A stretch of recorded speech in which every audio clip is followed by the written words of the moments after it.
friends. Welcome to Coding Garden. I'm CJ, and it's Tuesday. It's a Tuesday, and today I'm going to be reviewing some code. I'll explain the title because there were some people that were like, "What's a PR?" So, the plan for today is to review pull requests. Is there a definition for us? What is a pull request? That's a lot of words, but a pull request is essentially. So I have all the code that I write here on Coding Garden is open source. It's under the MIT license, and it's hosted on GitHub. And GitHub has this feature called pull requests that allow people to suggest changes for my repo. So an easy example of that is fixing a typo. So this is my VS Code settings repo. A lot of people go here to see what font I use and what theme I use.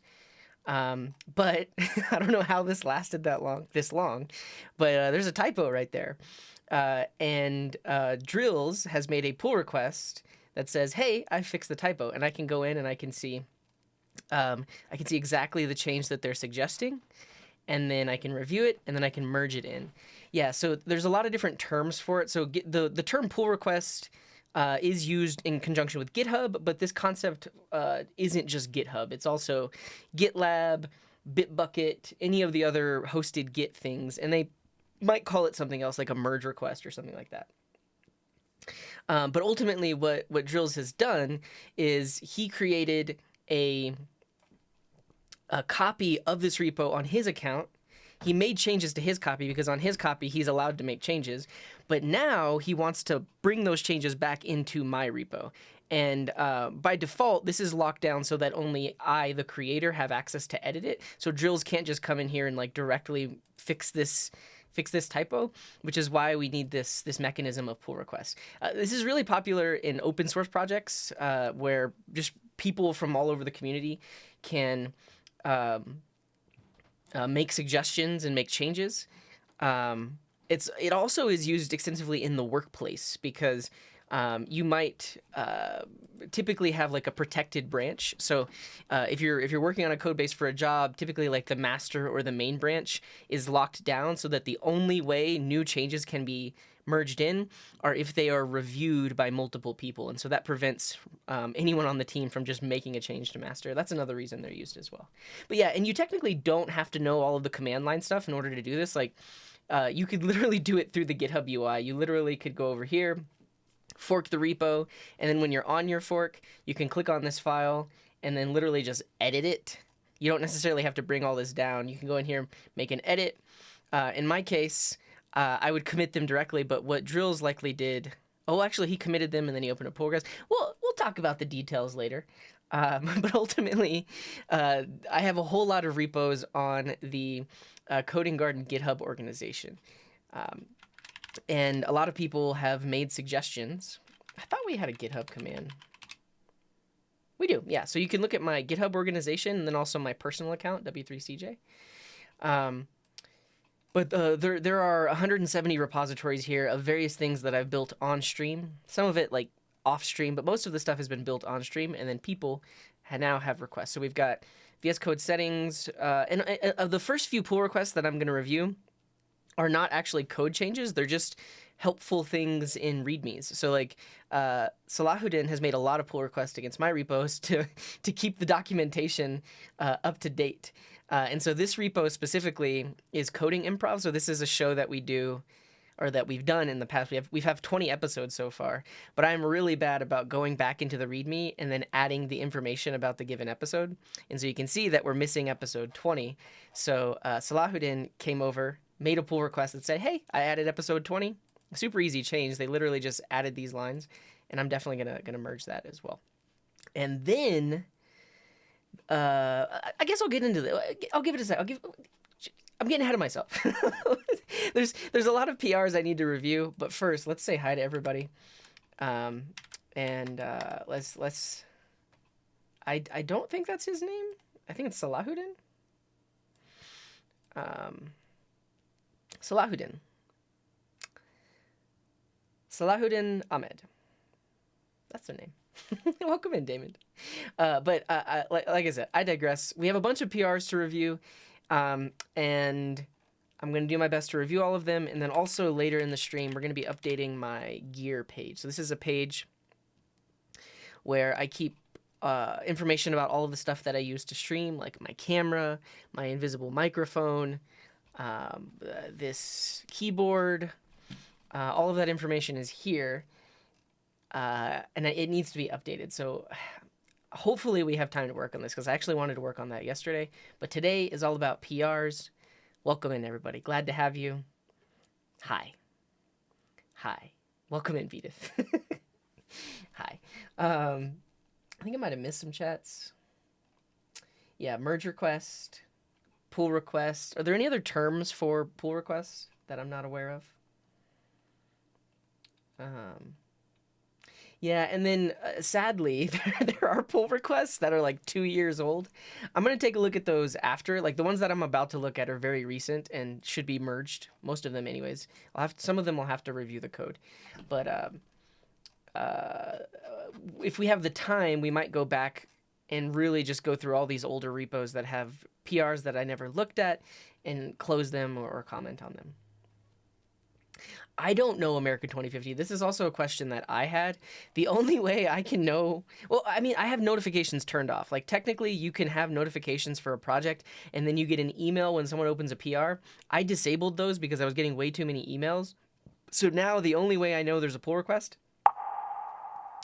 And Sir Subeko, thank you very much for that resub. And Software, thank you for the Prime. Yeah. Oh, no worries, Whoa, dude. I think it happens. Like, people watch older YouTube videos and then we'll make a PR for, like, an older repo. And that's fine. Typically, for the older repos, I don't merge a lot of pull requests just because I want the video that's on YouTube to align with the code that's on GitHub. If anything, new changes would be on a separate branch as to not confuse people. Yeah, so basically what I have to do is I scroll through the repos, and if I see this icon that tells me that there's a PR, I don't know if it's a new PR or not. And Milos, thank you very much for that resub. 27 whole months? Wow.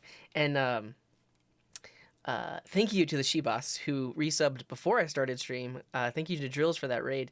I did not know that Drills streamed. I guess they might be doing Discord bot stuff over there. Yeah, apparently they're working on code for my stream over there. That's awesome. So definitely go check out Drills. I followed today. I didn't know they stream. And the Shivas, thank you for those 5 gifted. Vedith, thank you for the 7 months. Shark Turnoff with the 10s. Cersei Becca with the 14. Software with the Prime. And Milos with the 27. Thank you all for the supports. What's up, Recycle? I am doing good. I feel like I'm stalling. Why am I stalling? Oh yeah, I guess I was gonna look for a way to find repos that have pull requests, but we'll do that later. Let's welcome everybody in. I like to say hi to everybody. And if you would like me to say hi to you, you can say hi, hello, hey, yo, cheers, greetings, hi, up, what's up, morning, afternoon, evening, howdy, good day, coding hiyo, fohayo, or boga hey. Say anything that matches this regular expression. I will notice you. I will say hi to you. And we'll go from there. This is my break timer. What's up, Cozy? Boga hey. All right, going back in time to 41 minutes ago when Timon was the first to say hello. Welcome in, Timon. What's up, Drills? And Mark and the Shibas and America 2050. Hello, Stony and Vucha. Nice to see you too. What's up, Coder Muntahai and Ragahava and Kung Joseph and Klaus Dev and iFills and Xerox Gamer. What's up, Saint Lol? You bought your first MacBook and you're gonna set it up with my vid. Nice. Yeah, that's probably some of the most popular YouTube videos I've ever done are just me setting up my MacBook. You're probably thinking of this one. Yeah, so if you're interested in that, I think I also have just if you don't like watching videos, I mean, you're on Twitch, so maybe you like watching videos, but this GitHub repo covers everything that I talk about in the video as well. So that's probably a good resource for you, St. Lil. Like, if you don't want to navigate through the video, you can just go to that repo. Well, thank you, Recycle. What's up, Zayad? And hello, Electrothermal. Happy Tuesday. What's up, Peter? And Mark Boots, and Prasanth, and Vimserv, and Damon, and Dinafarb, and Lagro Desbloqueado. Hello. What's up, Sequel Courtster, and Vedith, and XLV. What's up, Hot Dense, and Cozy, and Quan, and Itzy, and Sobi, and Lit Limits, and Jicom Gaming. welcome in everyone. Glad to have you.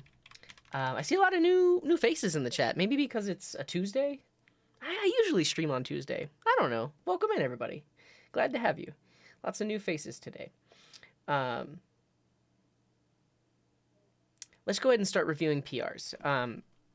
There's quite a few more people have joined since the last time I described what a PR is. So let's get into it. So this is the coding garden. I write code, and I do it in a way known as open source, in that the source code, the code that I write for all of the stuff that I build, I release under an open source license.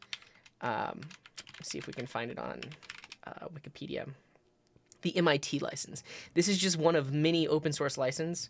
It's the one that I choose because it essentially releases me from liability, but also says that you can do whatever you want with my source code. So, for example, this is an open source application. This is a little chat app that I built, and you could go look at the source code for it right now.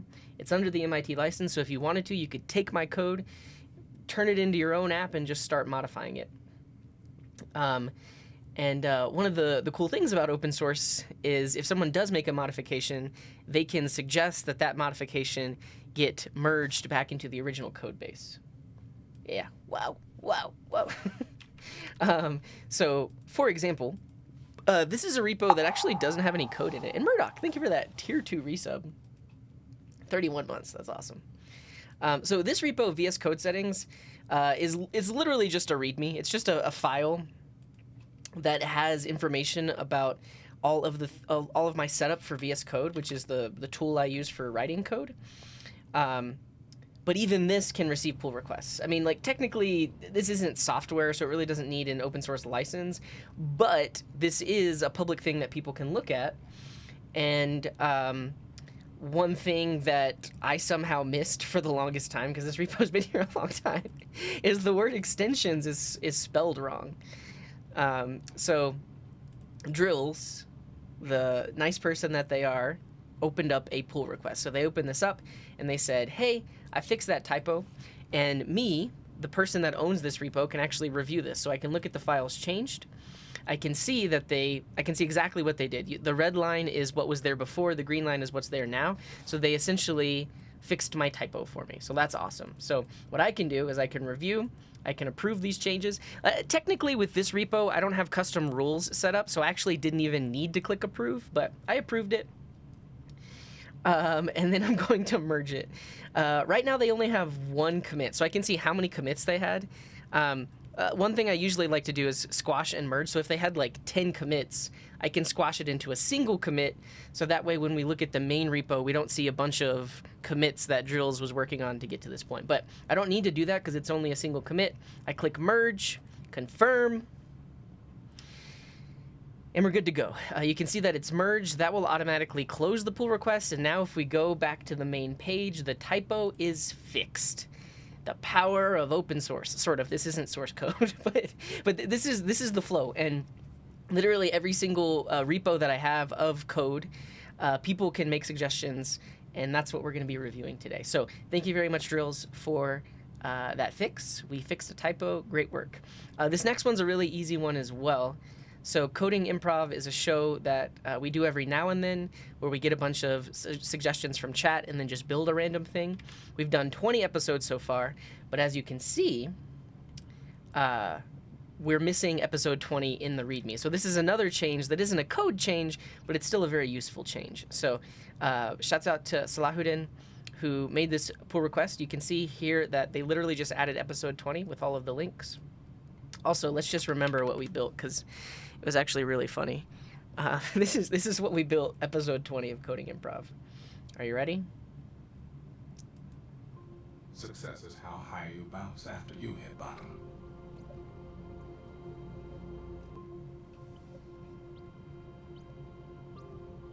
No matter what people tell you, words and ideas can change the world.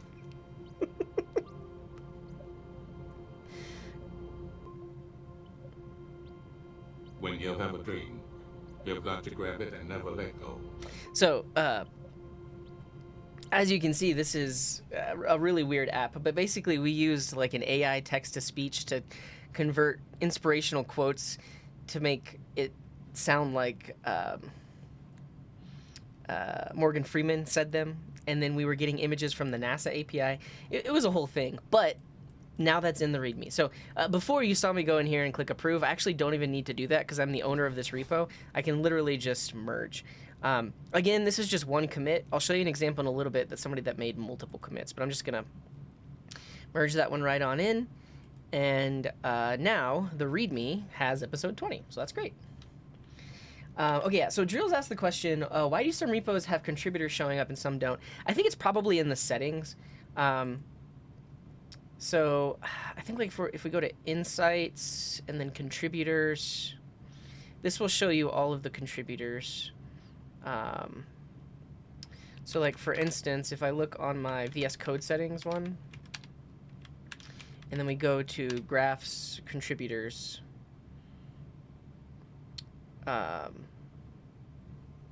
it'll show us everyone that's made a commit here. I'm guessing it's a GitHub setting, Drills. Welcome in, Nulset. Glad to have you.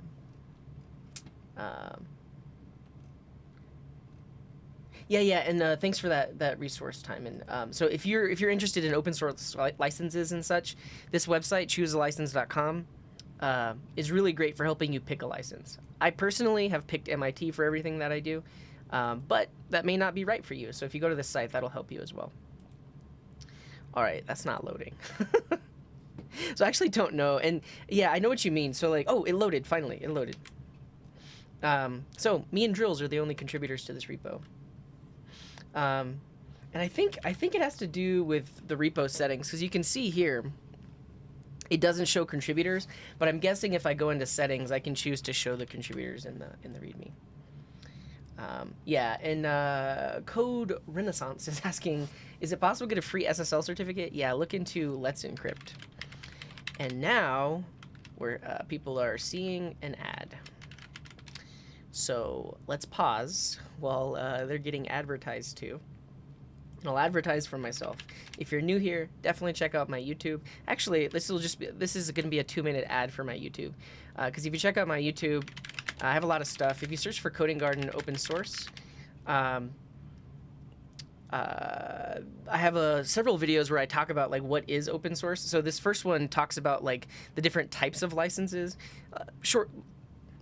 To make a long story short, just go to choosealicense.com and you can learn more about those licenses.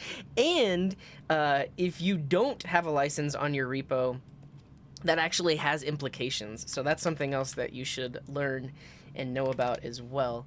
And then I also did a stream at this point 3 years ago where we talked about how to contribute to open source projects. So we really just showed how do you find a project to contribute to, what are the things to look for, what's the etiquette, and then how do you actually do it. So definitely check out those videos. And what else? What in the chat, if you know my YouTube, what is your favorite live stream I ever did, or my favorite YouTube video I ever did? Do a community poll? What do you mean by that? Like whether or not we should integrate with Discord? What do you mean? Please don't mention entropy. Not that one. Anything but that. Come on, we got 23 seconds. We're trying to advertise to the people. Oh yeah, so I mean that's actually a really popular one that I did. The URL shortener.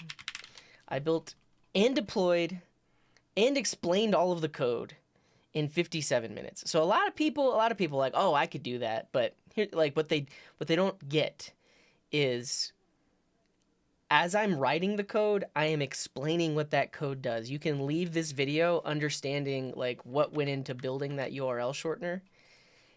And I deployed it.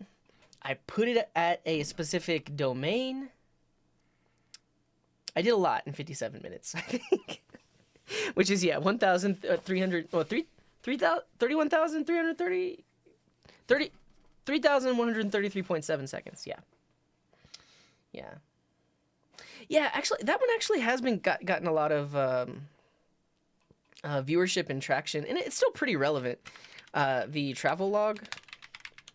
I mean, it is 2 years old, um, but I don't think there's anything I'm doing in here that is that much different than how we build things today. I'd have to go back and look at this, but like, even though it's 2 years old, it's still pretty relevant. Check that one out too. Okay, ad is over. Let's keep merging PRs. Yeah, you're welcome, Code Renaissance. Yeah, you should be able to find, like, it depends on how your app is deployed and where it lives, but Let's Encrypt will let you get a free SSL certificate. And what did you mean, Timon? Oh, the name of the integration. Like, what should we call it? You're calling it. I like the name Voxy. I think that's fine. Could also do Voxbot. Oh, that's another fun one too. Yeah, let's talk. Let's just talk about my YouTube channel.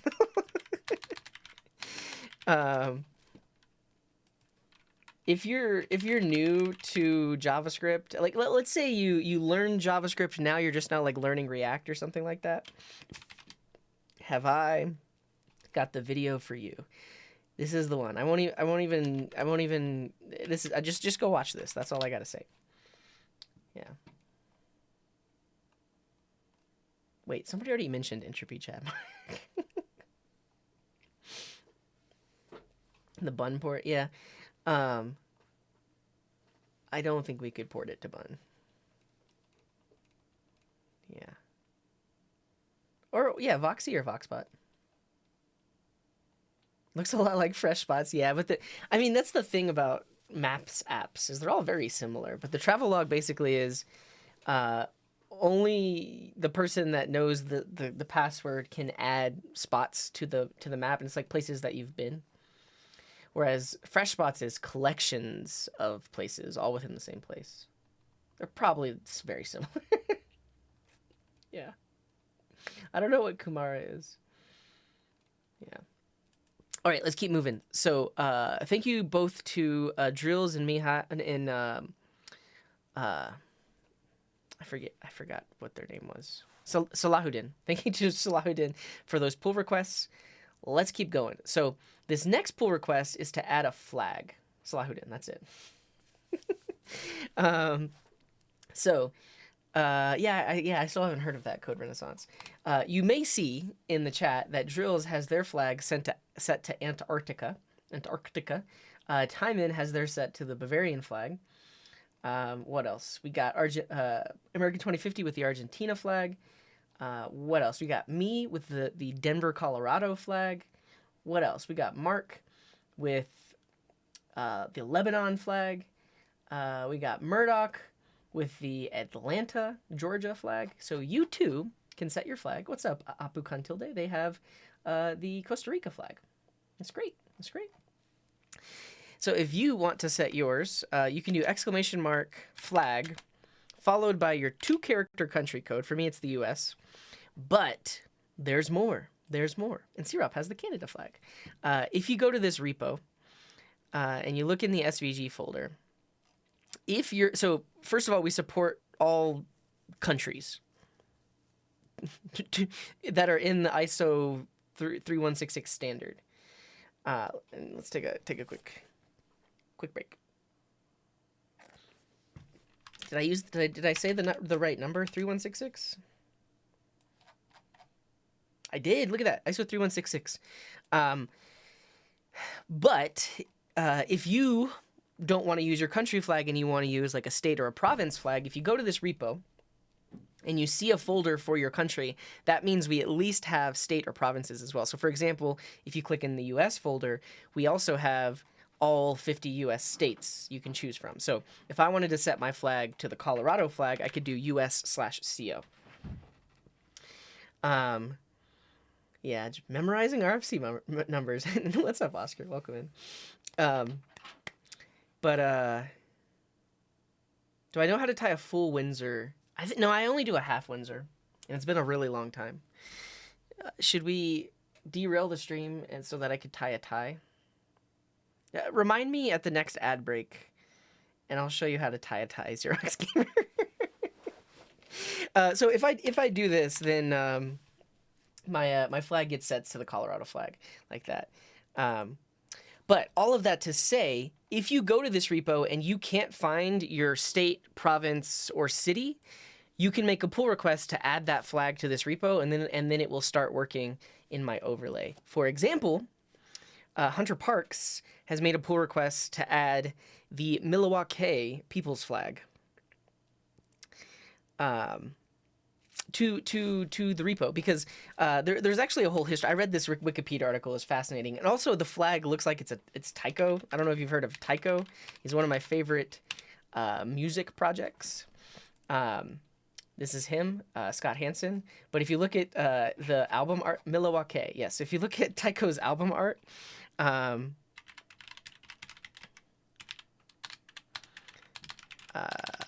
also this music is really great for programming too. The majority of it is without vocals. It's all like instrumental, ambient, electronic rock. The Weather album was the first experimentation with vocals. It's pretty cool. I like it, but it's definitely not like the earlier stuff that's purely instrumental. If you're looking for something to code to or to study to, the Awake album is fantastic. I mean, all the early stuff is good. Dive, Awake, definitely go check it out. But you'll see like the art style gets very minimalist at a certain point. That's like circles and triangles and stuff like that.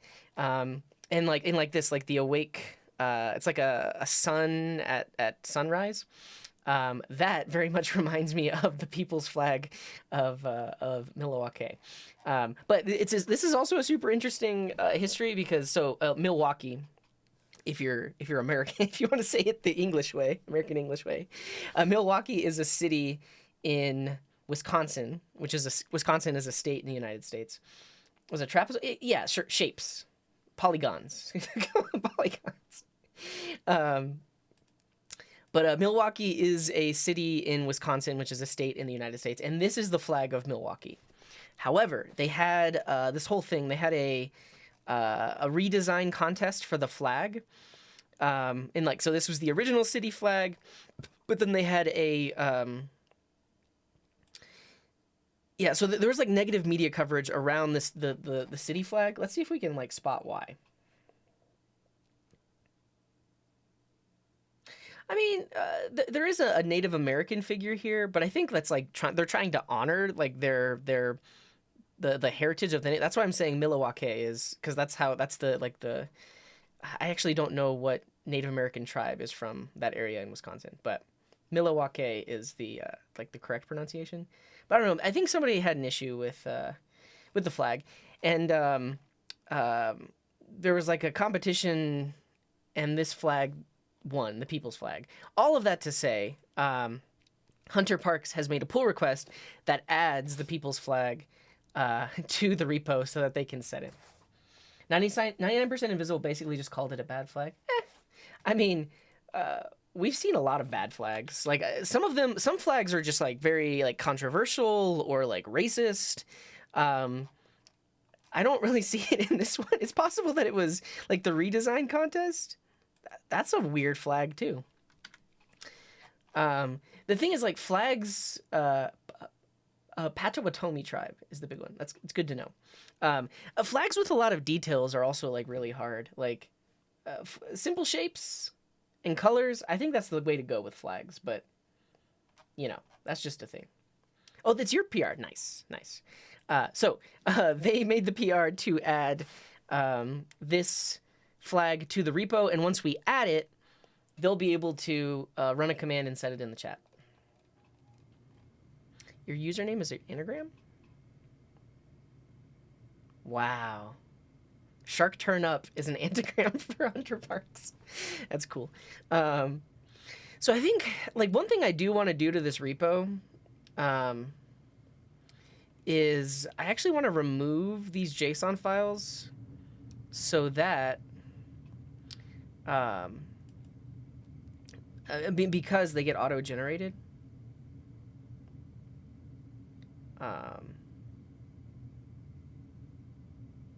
But regardless, I'm just going to go ahead and merge it. So one thing, though, is that I like to be careful of before merging into this repo. This looks like an image, but it's actually XML. It's actually an SVG. So I definitely want to look at what they're trying to merge in here. And at a glance, this looks good to me. This is a standard SVG. It's got the metadata field.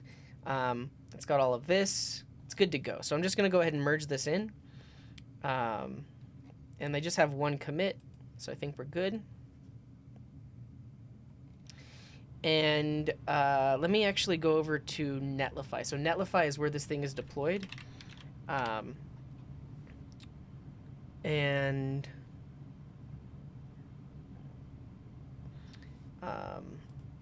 once it's deployed, it should just work. The overlay will be able to pick it up. And what is XX, Oscar? Is that a country code?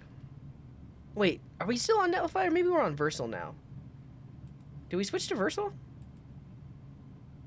No, we switched to Netlify.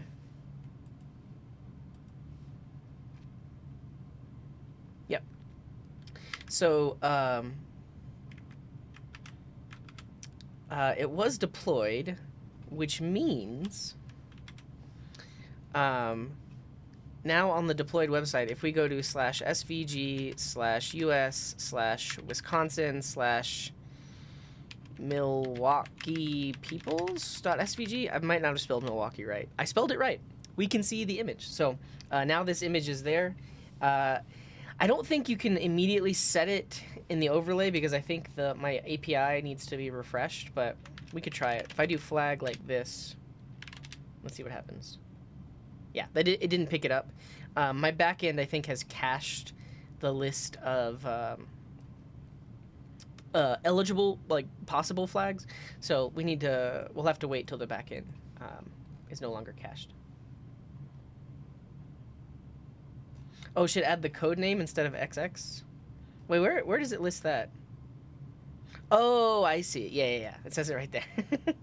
But also, I need to update this README because, and if anybody wants to make a PR, this is pointing to, so we forked to this repo. This repo, they had already done a whole lot of work of getting state and province flags in here, but there were some that were missing. And we've actually gotten a bunch of people to come and add their provinces. So we got the Argentina provinces, Australian, Canadian, Netherlands. Someone added the city flag of Phoenix. So the fact that we're more active on this repo means that we're actually like merging in flags that don't exist on here yet. But this is the original place it was hosted. We're now hosting our version on Netlify. I mean, like, technically we could be making PRs back against the original repo, but the ones that we found weren't maintained as well. Like, this is the original, and it was last updated in 2017, and then this is the fork that we forked from. It was updated in August, but we've also made some drastic changes in that every single SVG file now has a metadata field on it. And we added this to every single one. So now we have this metadata section. And it has the name of the flag, the country code, and then also the aspect ratio. So that will help with like embedding the flags in other places.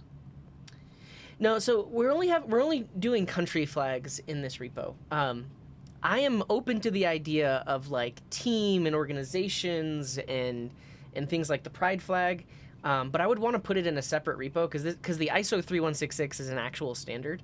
But it would be cool, and I think there are some existing repos out there that have like organization flags, but that would be separate. So yeah, okay.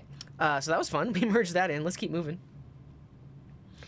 Yeah, I mean, and I think that's the other thing is like people could go crazy with the kind of flags and teams that are out there. So I wouldn't want to mess with the countries one.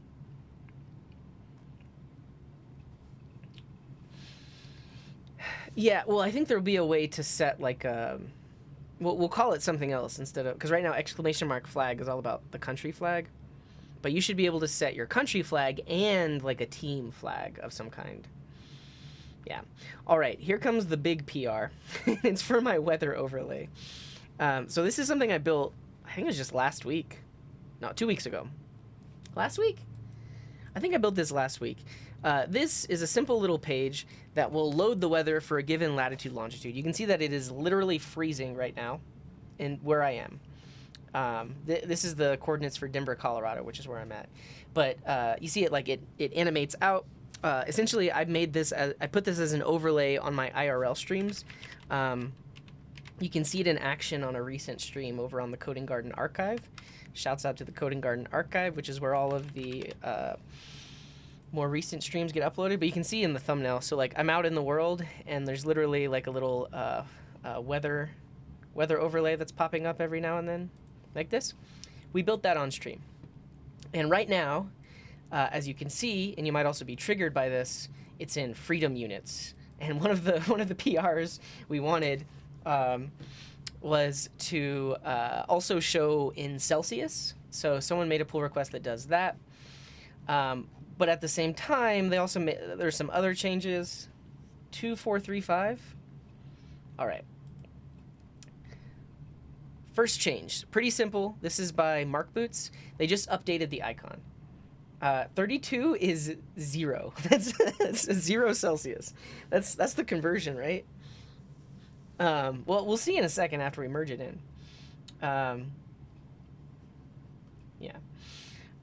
But Mark Boots made the icon, and actually, like, shouts out to Mark Boots. This is a really cool icon because this is like wind, and it has an arrow. So thanks to Mark Boots for making that icon. But they updated it. Oh, this is more than I thought. So not only did they update the SVG, they also added the direction. So right now you can see that it it just says the miles per hour and then it points in that direction. But what they did was they mapped the direction the wind is coming from to actual direction abbreviations. So north, northeast, northeast, east, northeast. It's actually really cool. And then they mentioned they have an example over here, so let's look at it. Oh, wow. This is fun. I mean, it almost looks like a weird tribalistic thing, but I get it. So yeah, and so actually, like, I want to see this thing working, and so this is something you haven't seen me do yet because all of the changes that we've merged so far, at a glance I can tell what they're doing. I can set the degrees as an input. Oh, it's over here. I see. So like east, southeast, south.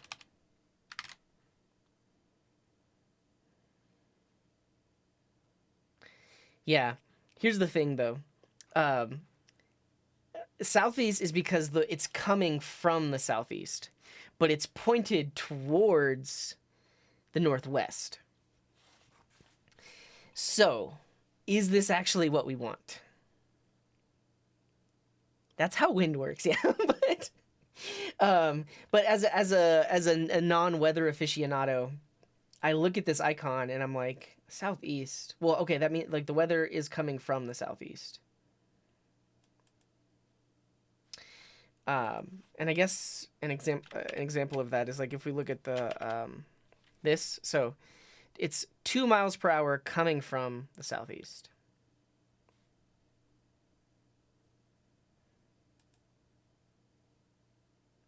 Okay.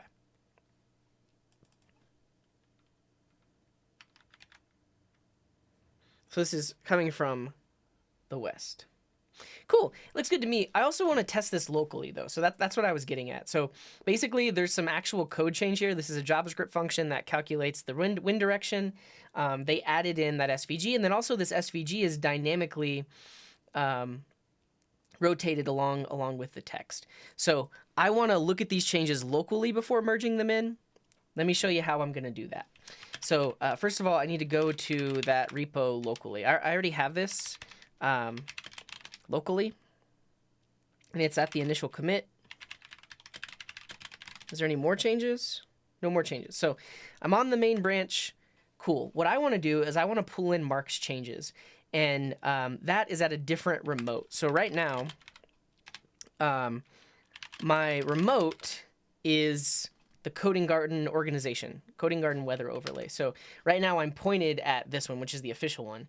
I want to pull the changes in from this one. So you can see that this is github.com/markboots/weather overlay, and then there's a branch called patch one.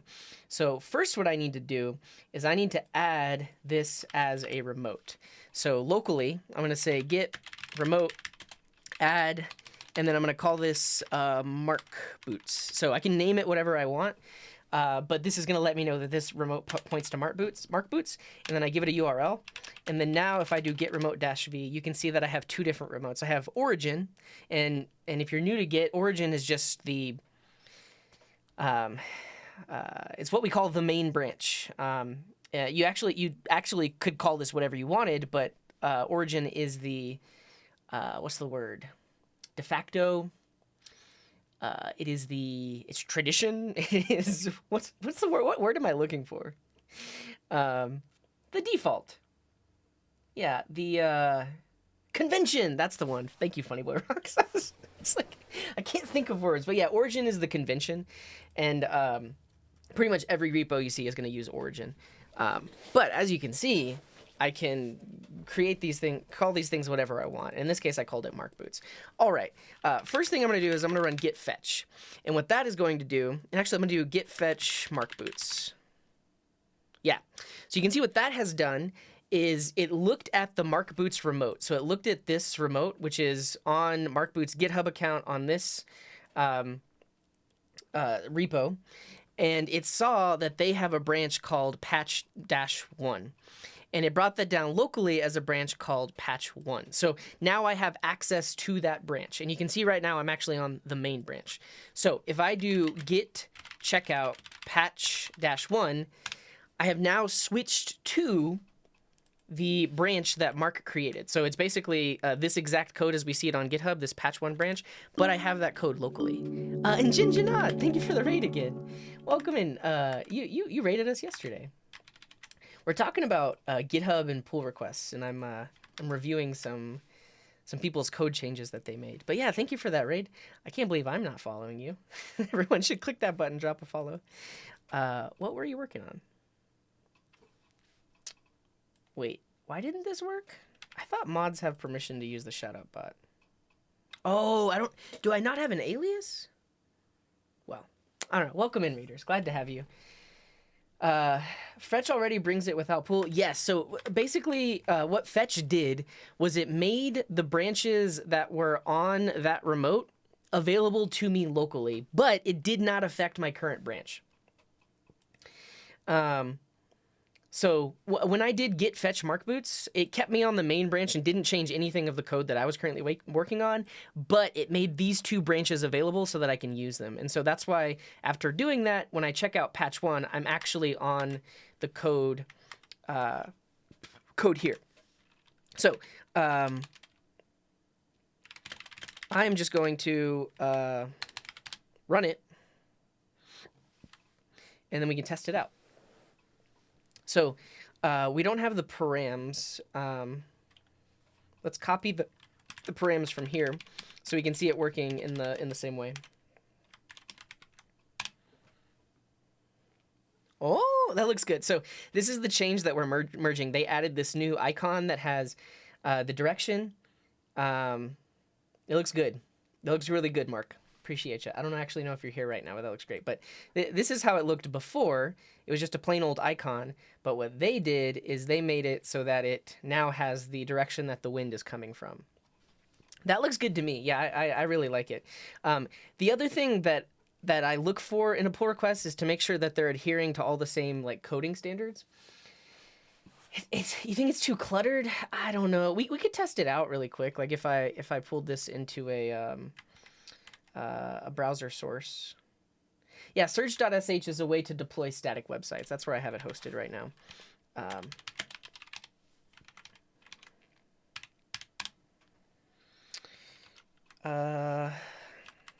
Let's see what it looks like as an overlay. Yeah, you're not going to be able to hear me for a second.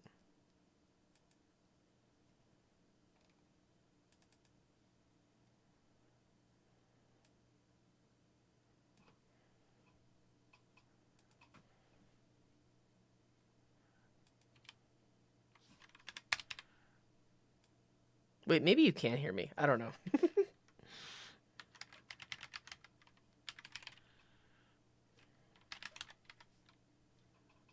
We can? Cool.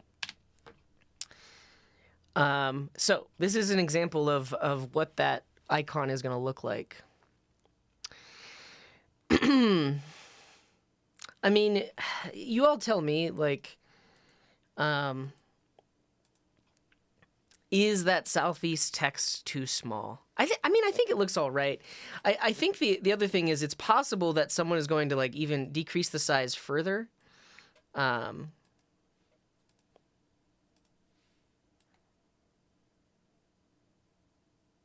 this. Is that still readable?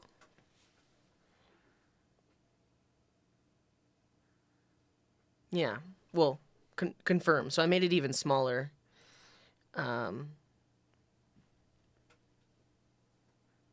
Yeah.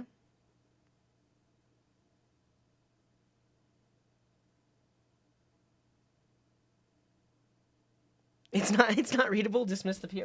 No, Mark Boots. I like it. I think at the end of the day, like what I think needs to happen is the weather direction just shouldn't be in the icon, but I still want to use the function that you wrote because the weather direction should at least be like next to the wind speed. Because we could say 2 miles per hour from like SE or southeast. I like it too. Here's I'm gonna merge it in. Honestly, one thing we could do is we could add it as a configuration option, so that if somebody wants to, if they want to disable this, they can choose to use the old SVG.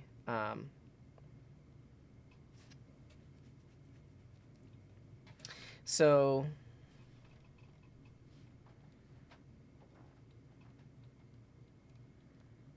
Yeah, but I do like this function. I definitely want to merge this function in because I might actually reuse this to put as the text as well.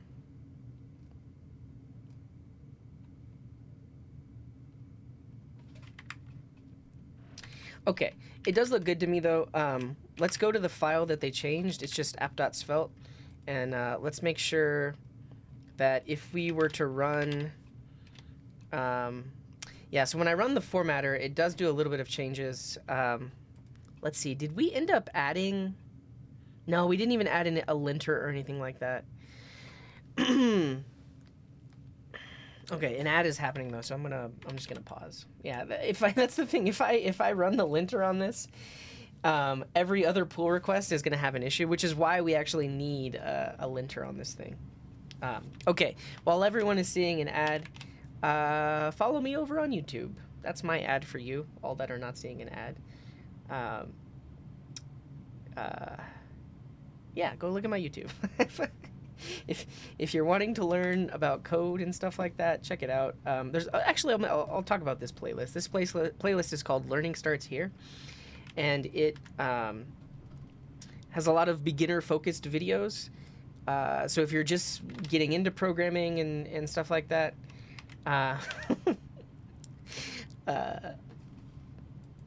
start here, and this might give you a little bit of direction because I have a video on resources that you can use to learn to code. I also have a video talking about why I think web development in JavaScript is the first programming languages that you should start with. You didn't, Ryan. We're almost there though.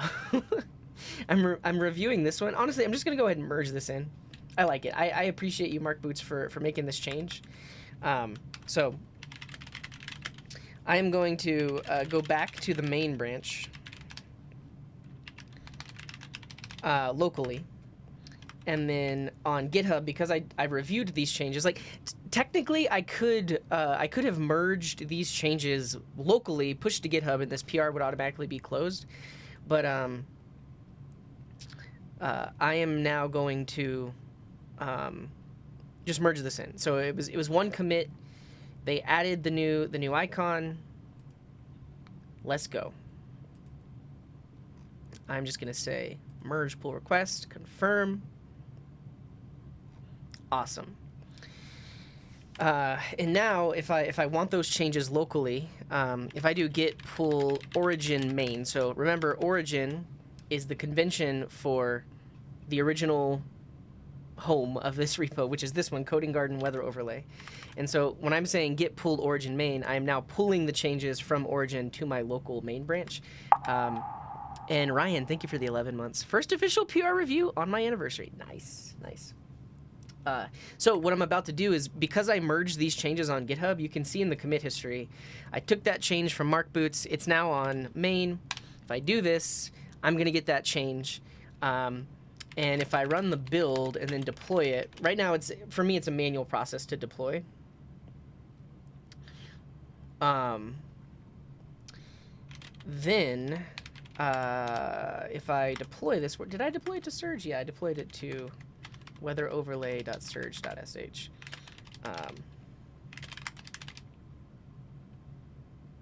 I am gonna make a CNAME file though, so it will auto know what name to deploy it to. Cool. So that built it, and if I go in here and I do Surge, that's going to deploy these latest changes. And because I added that CNAME file, it already knew that I wanted to use that name. Yeah, it's true. Versa would auto deploy it. I don't know. Surge is really easy. But now, if I refresh this page, we see the change. We see it's got the nice little icon, and this is a page that anybody can go to. It's not just running on my machine. And also, you could change the latitude, longitude, and it would change the weather to where you are. Great. Great. CPR3 before... I mean, we'll see. Add time unit toggle and minor fix to error message. So this is the PR from Ryan. Now, this is a scenario where we will potentially want to squash the commits. And this is a scenario where, because we just merged that change from Mark Boots, it's possible that the changes that Ryan made will have conflicts. So how do we know? We're going to scroll down, and we're going to see that there are no merge conflicts, so that's good. So even though we merged that change from Mark Boots, it's not conflicting with the changes that were made by Ryan, which is good to know. So let's see. This doesn't work. Well, obviously that's not a right. That's not a longitude. it's not valid.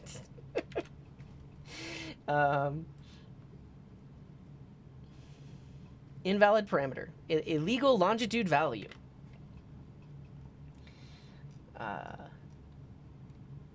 Twitch shares the revenue of the ad with you. Yeah. I get ad revenue. I don't think it's against any sort of agreement I've signed of showing you how much ad money I make, so I'm just going to show you. Because, I mean, honestly, it's quite a bit. Especially, so running 2 minutes of ads every 30 minutes for 60 hours of streaming, which is about like 1 month, I get, I think it's like $300. Yeah. Which is that's decent. That's pretty decent. For a channel of my size and how often I stream, I think that's decent. Where do I find this?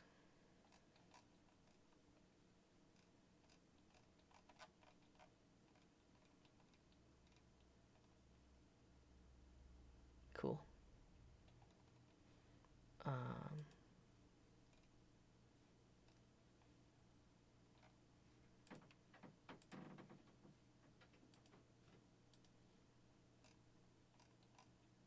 Here we go.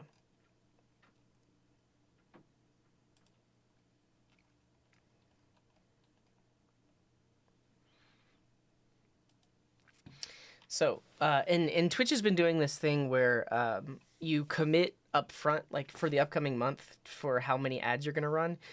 So I have it set up so that I run 2 minutes of ads every 30 minutes, and if I stream 53 hours this month, Twitch is going to give me $300. It's not a lot of money, but compared to the amount of ads that I have to run, it's decent. It's decent.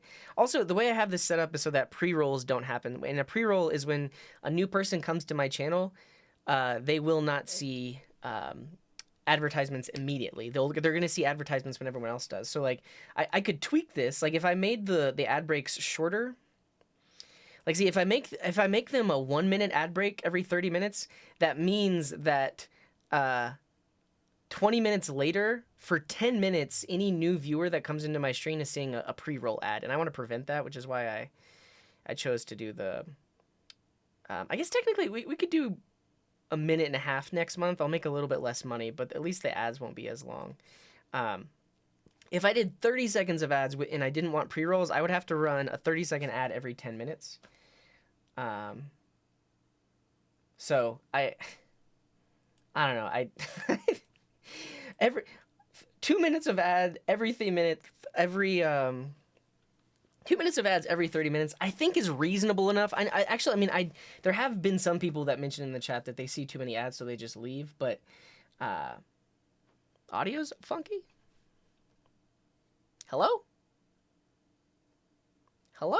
Yeah, it is like a reminder to take a break. So that's how much money I make from ads. Thank you for asking.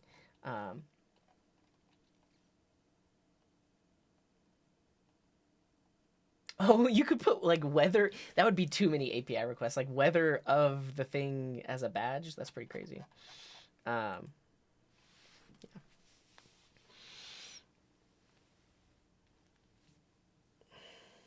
Yeah, I would love it if it was like a banner ad rather than like literally playing on top of the video so people potentially miss stuff. Yeah. Welcome in, it's Brian. I'm working on some courses in the times that I'm not streaming, but it's slow going. All right. Where were we? We're going to review this pull request. So if I look at files changed, okay, this is way better than the first time I saw your PR. Because the first time I saw your PR, Ryan, you changed the formatting of everything. This is very reasonable. Like at a glance, I can see exactly what you did. You added the fade in animation. You have a few new variables.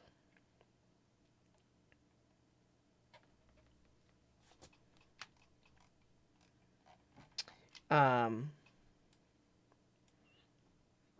a function. Listen, they also had a commit, like one of their commits removed all of the semicolons. That's something that you want to avoid. And honestly, like I talked about it before, but this project needs, that's the whole reason of having like an ESLint in a prettier file, is so that other developers don't have to manually format their stuff. We've got the error class. And if show metric is not true, we show Fahrenheit.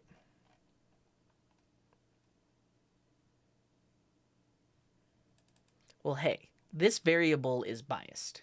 This variable is biased in the direction of people using the metric system.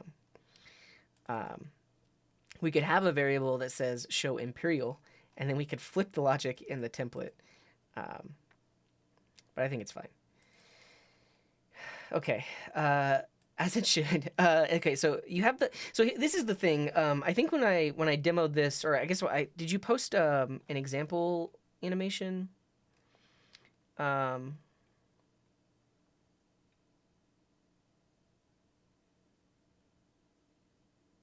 Yeah, no, I agree that, okay, so there's been some recent talk about commit hooks. Commit hooks make a lot of sense for an open source project, especially a project that isn't going to be paying for CI server time, and it prevents me from even having to look at the pull request unless you actually have run the linter, unless you've run the tests, if there are tests. Yeah, Drill's made a lot of changes here too. That's funny. Bias to 95% of the world. Yeah, it was a joke. I get it. Metric is the more popular thing. Creating a unit type? I think it's fine. This is great. I mean, I don't know how much Drills changed what you were doing, but basically, um, wait, where are we flipping? Yeah, right here. We're flipping show metric. So every other time we flip to show metric, and it's within half of the duration of it being shown. Yeah. We're going to do that eventually, Excavator. Right now, I think it's fine to basically swap between Fahrenheit and Celsius, but we are going to have a configuration that basically makes it so you only show Fahrenheit or only show Celsius, or you can set the amount of time between switching between the two. Cool. Yeah, so overall this looks good. I am going to bring the changes down just like I did with marks, so we can see it happening locally, and then we'll merge this in. But this will be a good example to show you why I'm going to do a squash and merge, because count them: 1, 2, 3, 4, 5, 6, 7, 8, 9, 10, 11, 12, 13. There are 13 commits, and only one file was changed. So if I were to merge this without squashing the commits, if you go to the main repo and you look at the commit history, there would be 13 commits here, which isn't the end of the world, but it is nice to keep things somewhat clean. So essentially what we'll do is when we merge this, it'll just show up on the main branch as one commit and have this specific change in it. But let's add another remote. So I'm going to grab the URL for rogadev/weather overlay. And if you've been watching since a few minutes ago, you can see that we have the Mark Boots remote, which is Mark who added the new SVG icon. We have Origin, which is the main one, but now I'm going to add Ryan. I guess I'll use their GitHub username, rogadev, at that URL. So now I have three remotes locally. And if I do a git fetch of rogadev, that's going to show me what branches are available. I guess they committed everything to the main branch.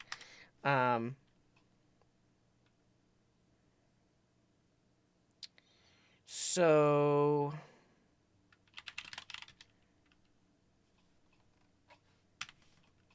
how do you remove the remote? It's literally git remote remove Mark Boots. I do believe, yeah. Yeah, so now Mark Boots is gone. Okay. When I did git fetch, what did it say? Yeah, rogadev/main. Okay, this is where I'm at the limits of my Git knowledge. I think if I wanted to check out based on that, let's just try git checkout rogadev/main. Yeah, so technically this worked, but you can see that I'm on a detached head. So this is getting ridiculous. So I'm now on a branch that has all of these commits.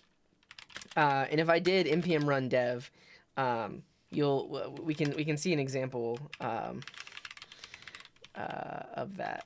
I just wanted to copy this latitude, longitude.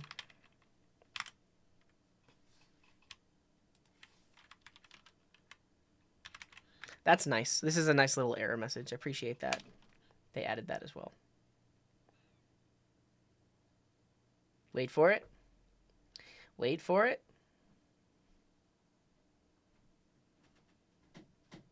It doesn't fade. Also, we need to change the miles per hour to be kilometers per hour as well. It's a small fade. Let's see.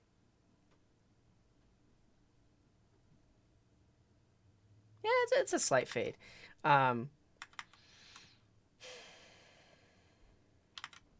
Yeah. It should be kilometers per hour or meters per second. This doesn't have the direction on it because that's on the main branch. That was never merged into theirs. 13 commits for this. Yeah, I mean, the main issue was I think early on, Ryan made too many changes and like removed semicolons and stuff like that. So Drills was helping them out. It does look like we increased the padding here. What happened there?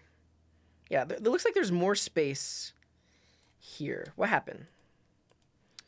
Um,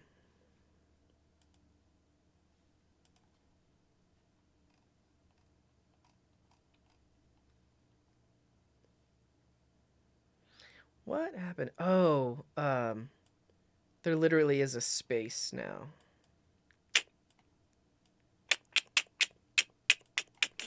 Let me fix that and just see if it looks better.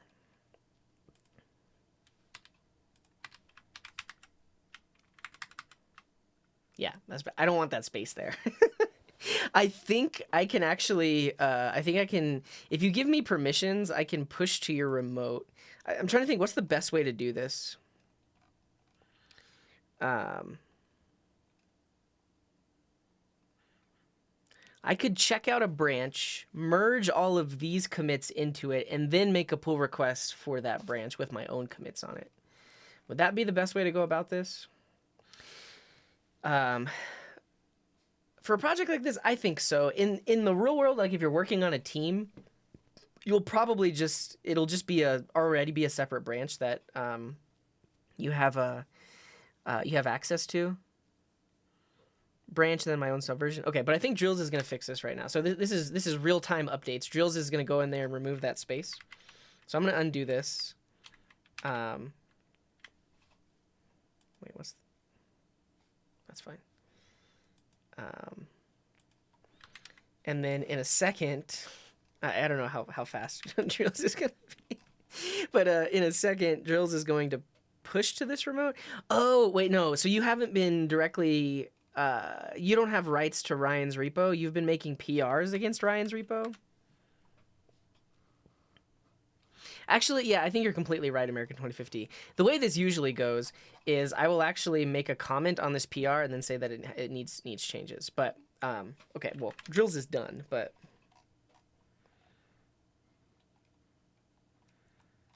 you made the PR against Ryan's repo, right? So Ryan still technically don't merge it yet, Ryan. Yeah. So this is GitHub and open source at its finest. So Drills made a pull request to Ryan's fork, and then when Ryan merges that in, that's going to update his PR. But here's what I'm going to do, just to show you what I actually would do is, in a PR, this is a tool built into GitHub, but other Git tools support this as well. I'm literally going to add a comment. Just say, please remove space before span.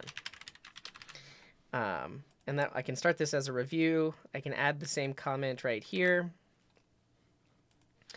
And then in my review, I can say I request changes. I could add another comment if I wanted to. But now on the pull request, it literally says, hey, you can see that I did a review and I have a change that you should make. All right.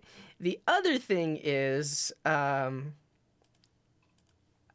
don't know how I feel about the fade animation. I think I want the fade animation to be a little bit longer.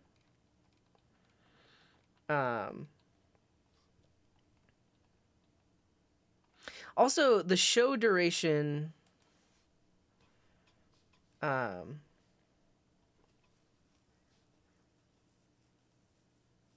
feel like that got longer. Maybe it didn't. So show it for 20 seconds, hide it for 60 seconds. Oh, yeah, this got increased. The default used to be 10, right? Yeah, it used to be 10, but you changed it to 20. I'm going to add that as a comment as well. Please default to 10 times 1000 instead of 20 times 1000. Cool. And then let's look at how the fade animation is happening. So it has this in fade. And then I need to look at Svelte's documentation. No, it wasn't 60, it was 10. Look at this. So it would show for 10 seconds, disappear for a minute, and then show for 10 seconds. How do Svelte animations work?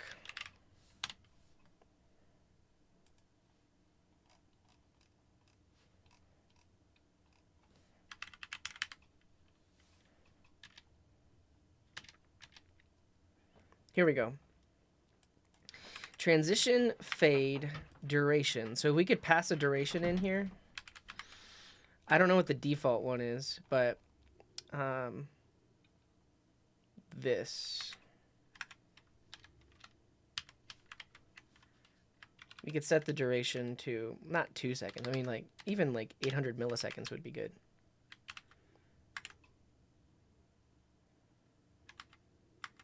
I would agree with that, American 2050. I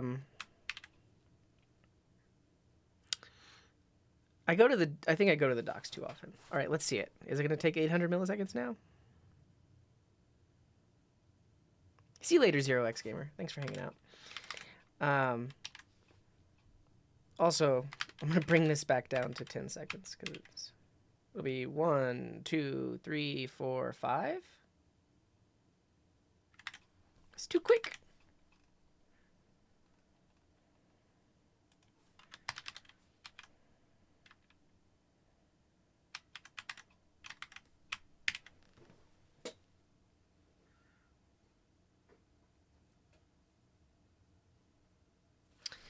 I see. What also is missing is we actually need an out fade on the other one too. So if we did out with 800 and in with 800,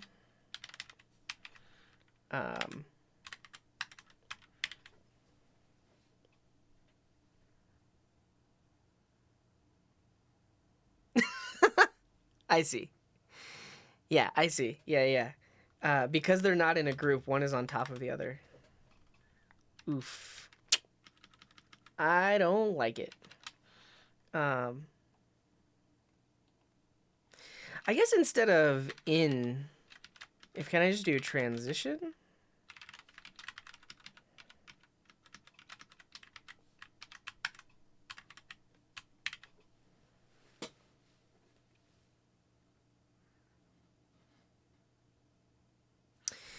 But I think the other thing we can do, though, is we can just position these two things on top of each other. And then that won't happen. So if we give this a class of temperature container,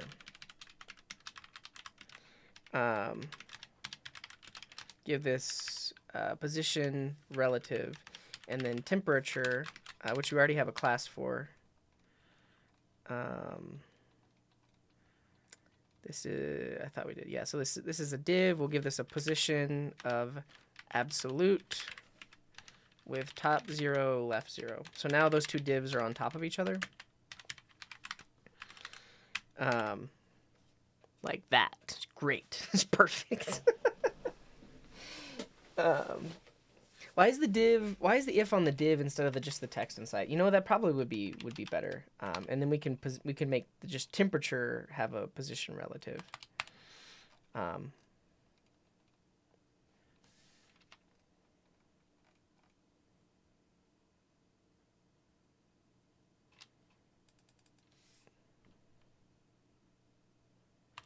Yeah.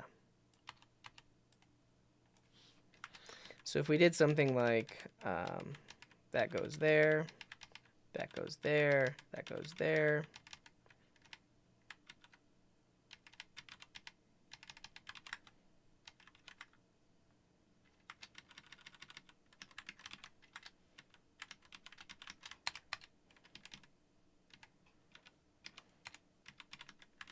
What's up, Shulman? Welcome in.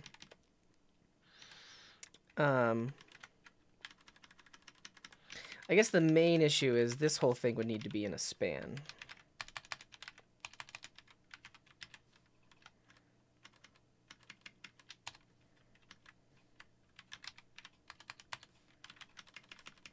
Like this. Welcome in, Alex. We're reviewing a pull request, and I'm trying to think of a way to make it a little bit better. So this should just get us back to where we were before, or not.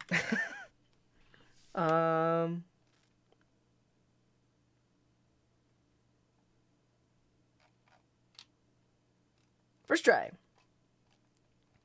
What did I do? Oh, I think I still have the position absolute on there.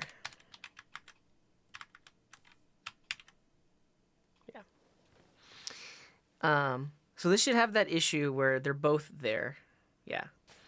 But what we want to do is say that temperature is position relative, and then the span immediately inside of there is position absolute. We'll give it a class though.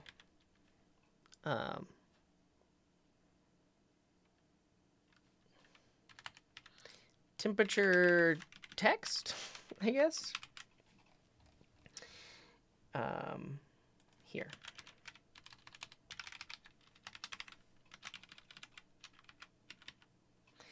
Container, display grid, and child's grid. Oh, yeah, good call, Mark. Well, it doesn't have to be for next time. We'll do it right now.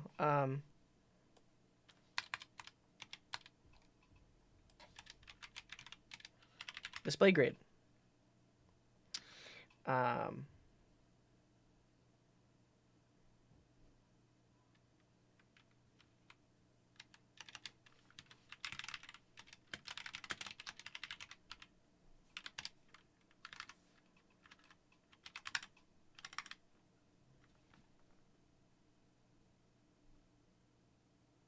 It's beautiful. It's beautiful. Though that spacing after the span is really getting to me. I think they're gonna fix that though. Here, let me just format this whole thing. That needs to go away like that. Let me show you. This is what I'm changing. That. You saw that? So how it faded out and then the other one faded in? That's what I was fixing. Well, not just the duration. They fade out. So before the Fahrenheit would just disappear and then the other one would fade in. Now Fahrenheit disappears as the other one fades in. Yeah. That's what I want to see. Yeah, so this is a pretty easy fix. Basically, a crossfade. Alka has it. Welcome in, Alka. Yeah, it is very cold. It snowed last night, like at least like a quarter-inch of snow. Remove the out on the C.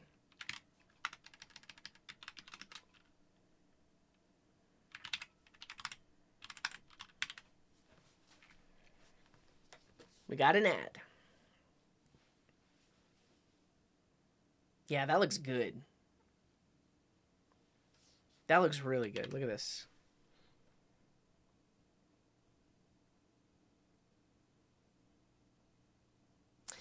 Would something like this have a config file?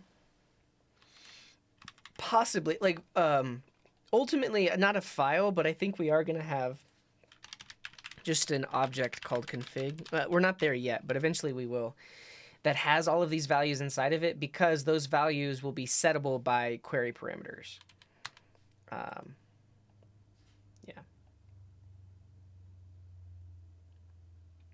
Yeah, and we actually didn't even do position absolute. So thanks to was it Mark Boots that suggested that?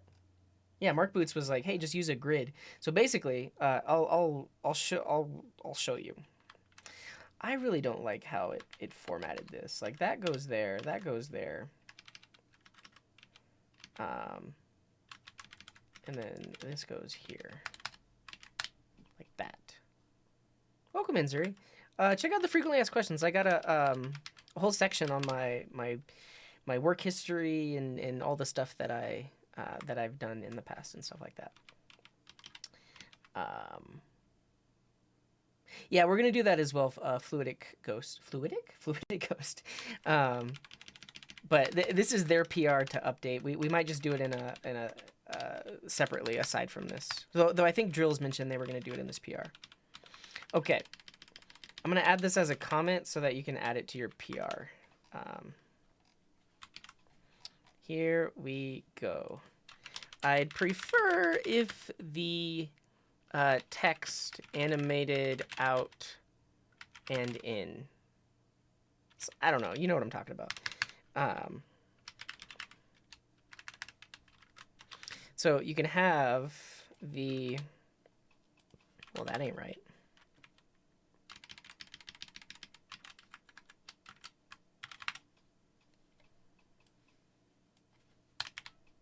There we go. Basically move them both into the same div. And DS Legends, thank you for that resub.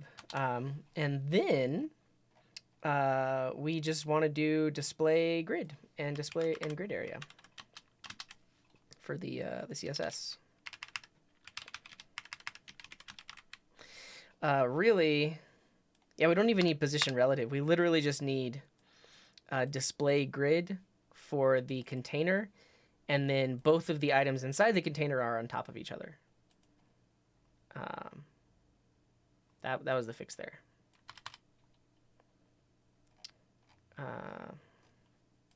Cool. So if either Drills or Ryan wants to add that to the PR, that'd be great. Was there anything else we were worried about here?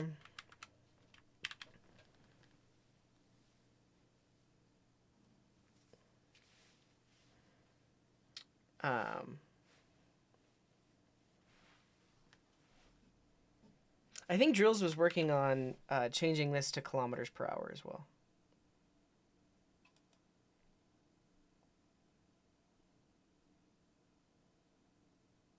Cool. Cool.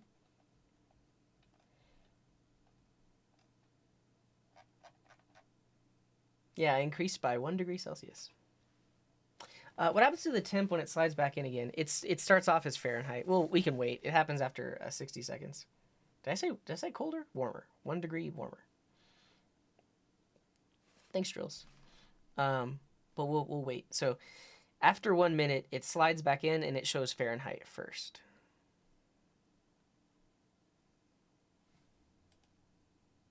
What do you got, Oscar?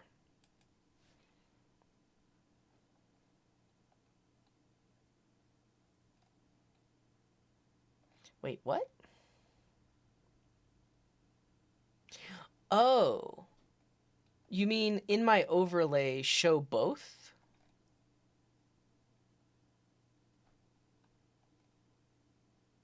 Is that what you mean, Oscar? Yeah, is that, but basically, so, well, you have yours, Egypt. Yeah, so Ryan has theirs set to British Columbia. So what you're saying is we would see both the Canadian flag and the British Columbia flag?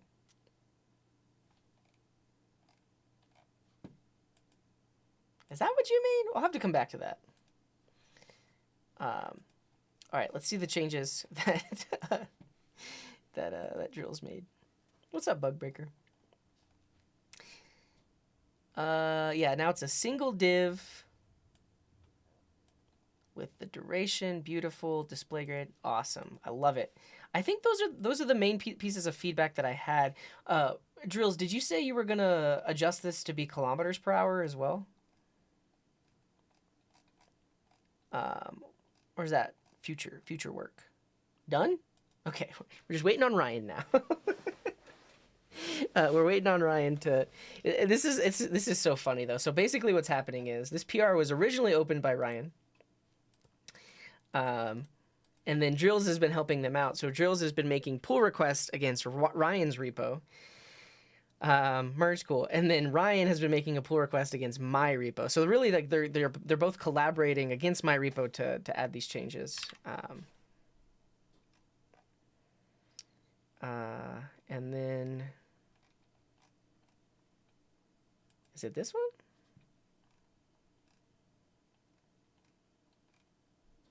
They're conspiring.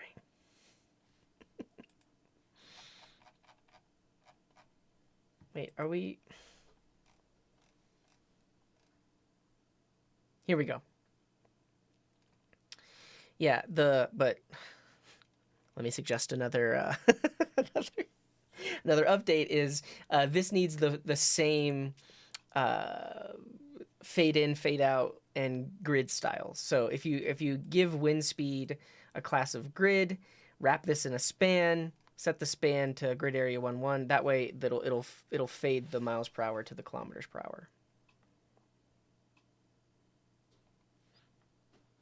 hour. Looks like you left miles per hour though. Make sure to remove that. You can remove this comment as well.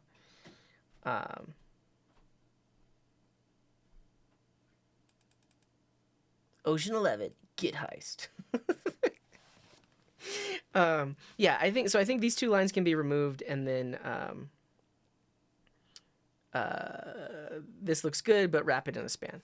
And I mentioned this earlier, but typically, if this were the real world, I mean, if I wasn't streaming right now, I would literally add a comment and then wait for Drills or Ryan to make the update.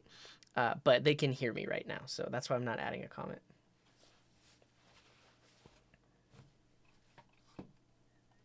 Get a room. I'm not opposed to it, Oscar. The only issue is it could take up a lot of room. Wrap it in a span so that you can set the grid area property of it. I don't know. I don't think you can set grid area of just like an empty, just like a text node.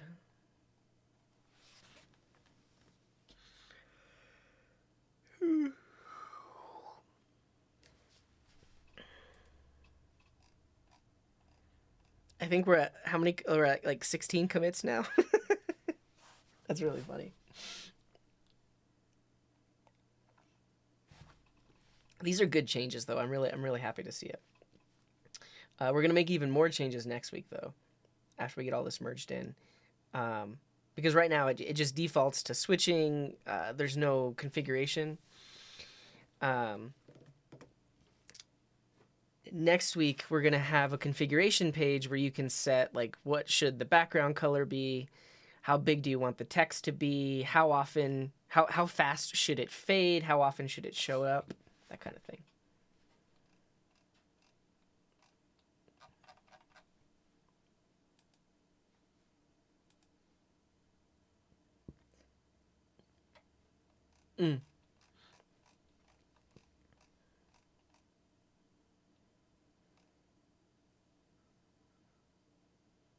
Done.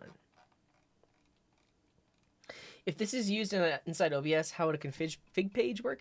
The config page will give you the URL that you need to embed it. So basically, if you go to the landing page without latitude, longitude, it's just going to be a form where you set all of your settings, and then it gives you a URL with the query parameters. Yeah, and so then, so if somebody wants to embed it, they can just copy that URL. And I'm not the first person to think of that. A lot of people that do OBS overlays basically have like a configuration page that give you the query param generator. Now we're talking. Now we're talking. We got ourselves wind speed. It's got display grid. This is the way. Okay, so I'm in a weird state right now on my local branch. I want to pull all of the changes in that they've done. So I'm going to stash my changes. Now, there's probably a better way to do this, but I do believe git stash will take any of the changes and commits and stuff that I've made, or not even commits, right? Any of the changes that I've made, and it will put them away so that I can use them later. I'm not going to use them later. I just did that so that I no longer have uncommitted changes, at least in that file. And I'm going to go back to main now. Yeah, so now I'm going to do a git fetch of rogadev, and then make sure we get all the changes on the, would it be like this? Yeah. And now if I do a git checkout rogadev main, we can see a commit from 2 minutes ago. So we should have the latest code now.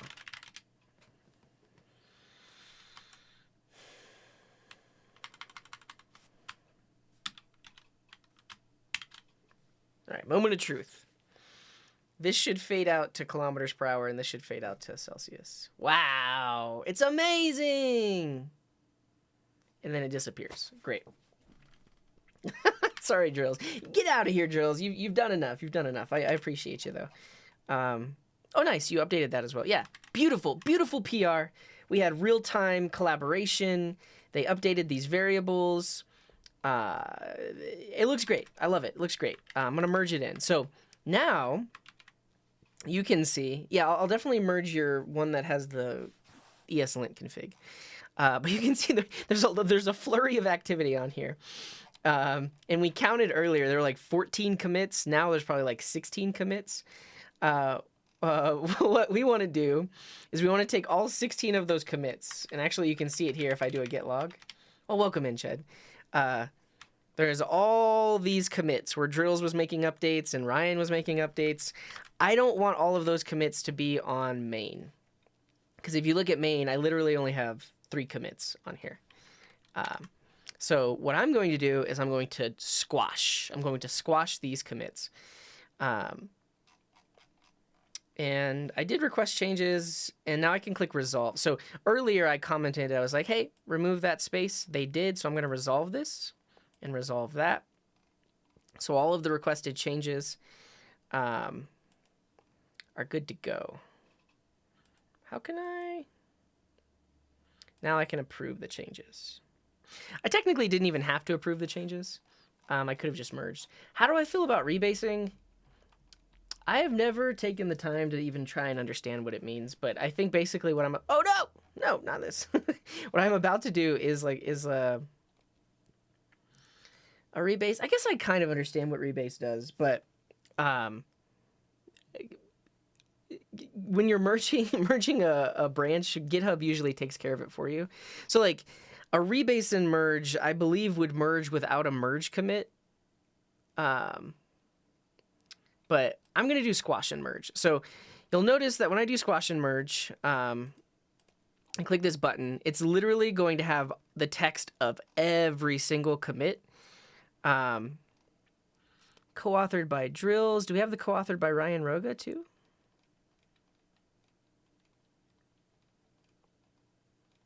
$22 commits. Squash will add 1 commit. Rebase will add all commits.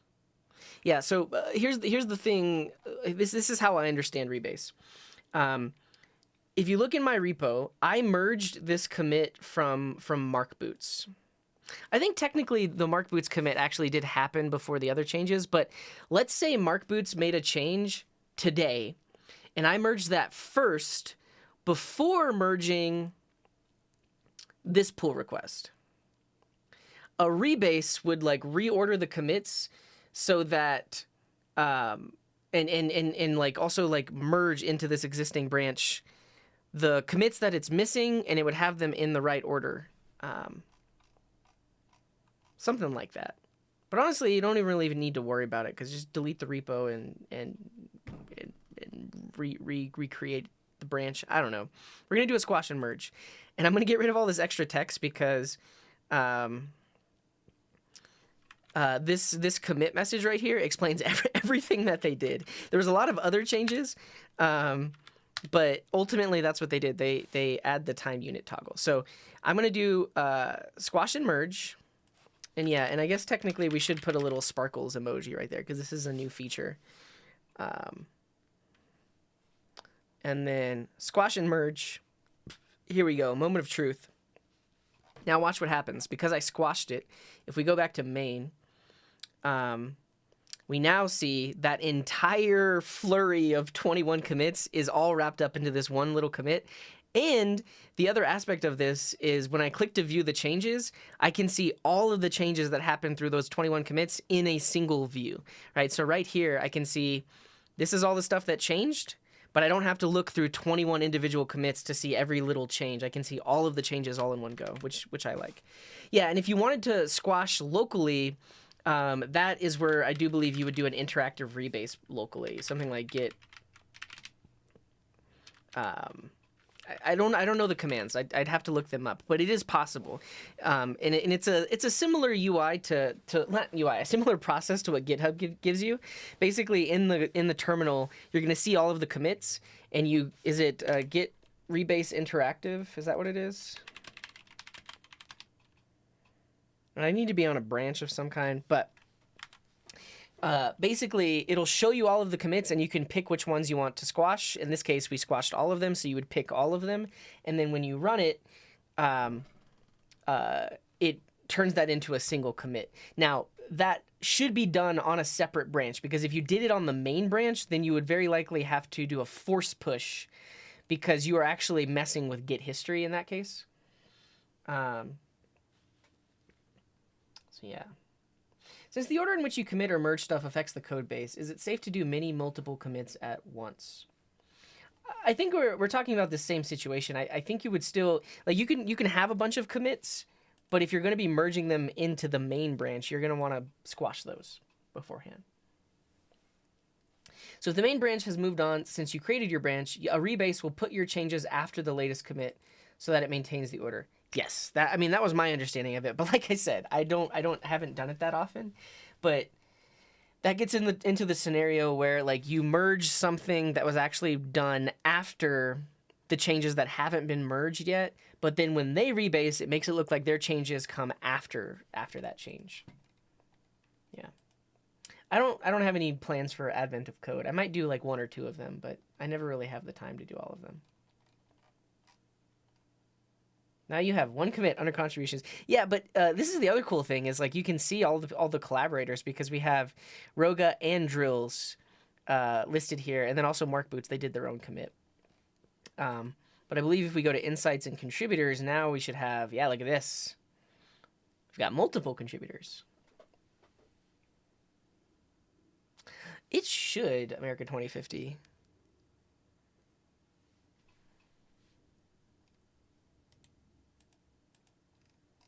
I think it works.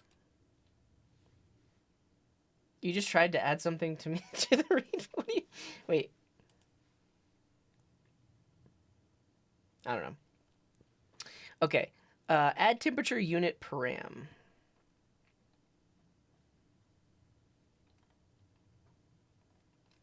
Yeah, so I think this was the issue. So they made a PR that did the same thing as the previous PR. I should have looked at this first.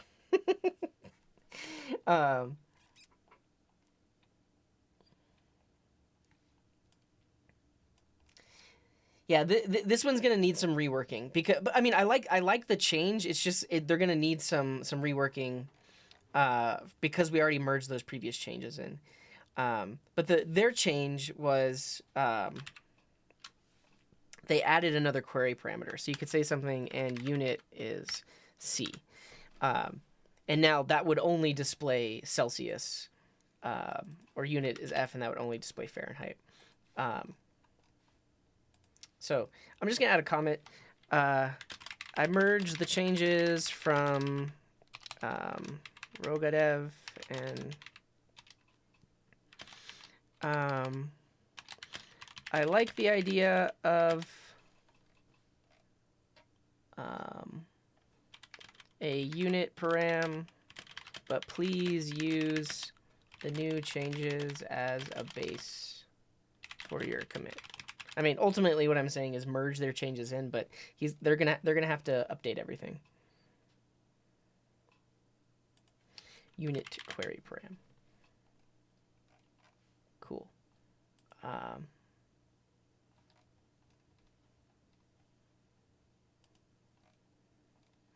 mean, don't worry about it, Drills. Go eat dinner. It's not that important, and they can work on it. This one I will merge. So this one came from Drills, and this just adds a linter file, and this is gonna help with other people collaborating. Oh, you didn't say that? Okay, cool. But this is super cool. So if you haven't seen GitHub Actions, this is how easy it is to add a GitHub action.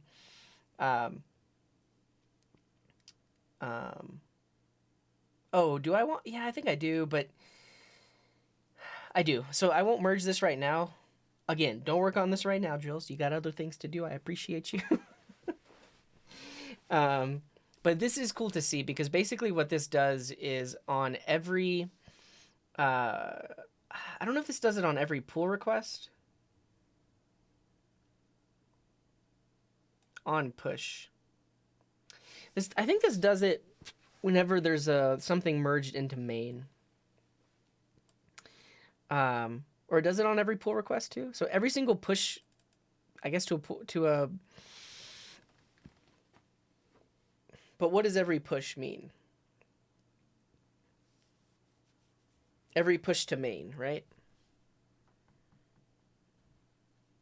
A PR is a push attempt? Okay. I believe you, but... So every repo remote change and for all branches. Okay, cool. So yeah, so if someone makes a PR, this is going to run the linter, and if the linting fails, then it will automatically show an error message on the PR. So yeah, so right now you can see that on every PR it says continuous integration has not been set up. When I merge this repo, now CI is set up so that if anybody makes a pull request, it runs the linter, and then we'll see an error if they didn't lint their files. Yeah, I don't think so. The main reason we would limit branches is if this is running way too often and I'm using up all of my GitHub Action hours. I don't know how many hours of GitHub Actions you get. Let's see. Billing for GitHub Actions. Usage is free for standard GitHub hosted runners in public repositories and for self-hosted runners. Okay, so because my repo is public, it's free. So I don't even have to worry about it. But if this was a private repo, then we would have to worry about every time somebody makes a PR, that's the server spinning up. And I'd potentially have to pay for that, but it's good to know that because it's a public repo, they do it for free. That's good. So we can just run this all day. Cool. But yeah, I do want a linter file as well because that'll have all of the rules and stuff. Oh, no worries, Drills. I think this would be good for me to do on stream myself because a lot of people are curious about GitHub Actions. So it would be fun to create one of these files from scratch and talk about what it does. Cool. Appreciate that, Drills. Okay, so for those two, we're gonna pause, and we'll revisit those at a later time. Great, that was fun. Did anybody learn something? Type 1 in chat if you learned anything about collaborating on GitHub. Looks cozy. Nice. Yeah, I mean, I still don't think we that was your first PR? What? You did great, Mark Boots. Great work. I felt like I was at work. That's funny. Yeah. No, they really are. I think especially because they're offering them for free. I mean, that's one of the reasons like I avoided it for the longest time is because like for whatever CI provider you use, you only have a certain number of free hours. I don't know. I want everything to be free, mainly because I'm not man. I don't have any money. How am I going to pay for this stuff? But yeah. Congrats to Ryan and Mark. Both of them, that was their first PR, and they got it merged in today. So heck yeah. You like the video? Like you agree with him, or you like that he has an opinion that he has not qualified for all possible situations, but has an argument that makes it seem like it applies to all possible situations. Okay, let's keep moving on. The next one, I think we might skip this one. So Twitch map check-in. I worked on this a long time ago. Let's see. Yeah, 14 months ago. What's up, Findal? Welcome in. Without looking at your code, here's my fake transition. Let's see.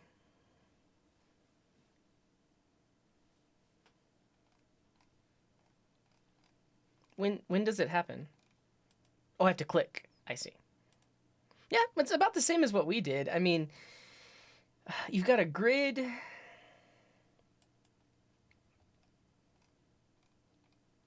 Wow, but it's cool that you're using a checkbox. Like if it's not checked, and then you have an animation. Nice. So because we were using Svelte, like the animations were just built in. Yeah. Yeah, I've never used Azure DevOps. We should look into it too. Does CI create a new commit for linting changes? I think you can set it up to do that. You would need like a bot account that makes the commit that has like linter fixes if you wanted to do that. But usually what would happen is the CI task fails, and then the person that made the PR knows that they need to fix something and then push up. Yeah.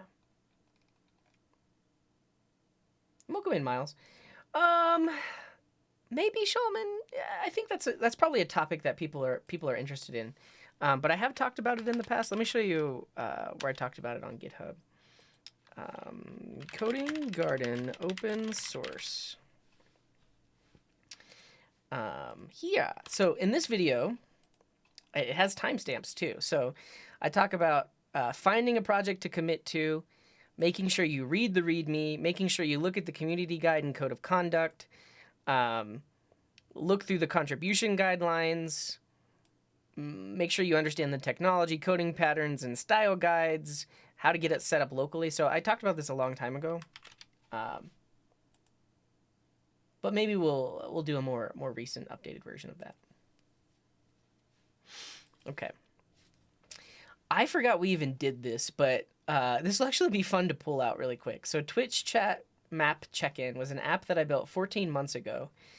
It's a map, and people can check in with chat commands. And honestly, I think yeah, I'm my member. I'm remembering now. This was back when Vite was very young, and I was like, oh, let's try Vite. But we ran into an issue where like the hot reload server didn't work at all, and we ran into some issues. And so this person made a PR that just updates the Vite config. I think it's a pretty simple change. That this is just like the more recent way of configuring React with Vite, and that fixes it. But let's look at this app really quick because I even forgot that we built this.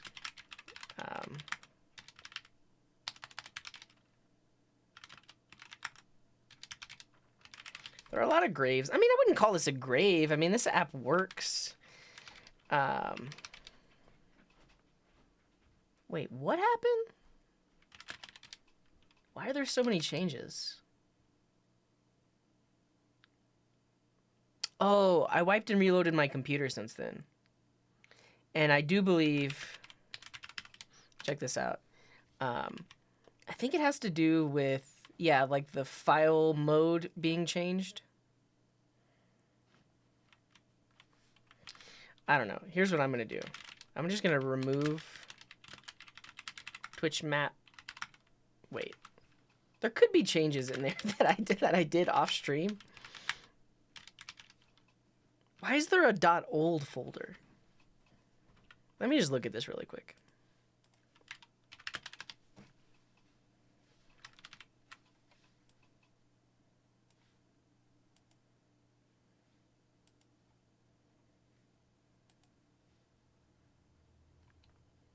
Wait, one of them has a yarn lock?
I'm just trying to figure out what I did, because it does look like I made some updates like after the stream.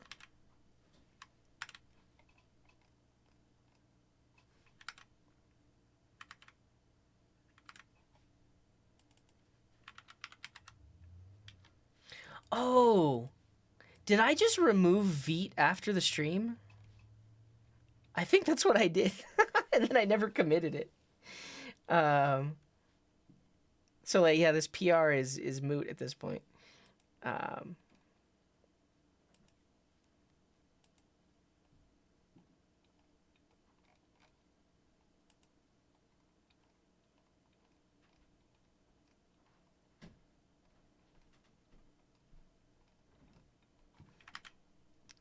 Yeah. Okay.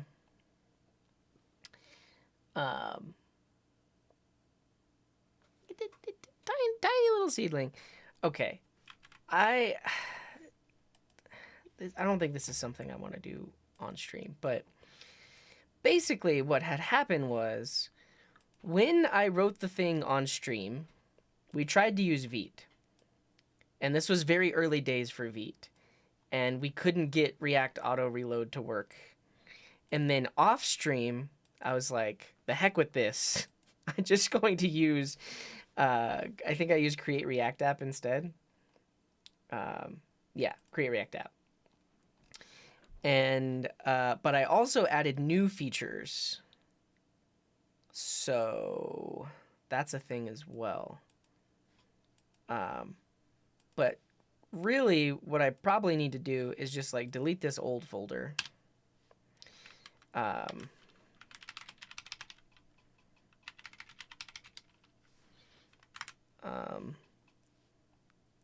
Commit the changes. What's up, Trash Dev? I mean, you can tell Theo all you want. This is an app I created 14 months old. It is literally a completely static app. You can't tell me I should have used Next.js for this. And the thing is, so because we did this before Vite was like fully production ready, we also ran into a lot of issues there as well. Yeah, no, I know, Trash Dev. And welcome in. It's been a while. Hopefully you're doing all right.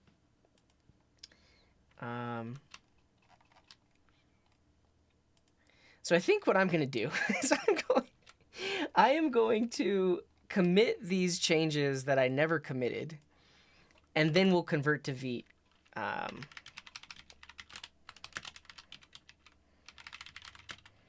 Changes I forgot I made. I'm going to push that to main.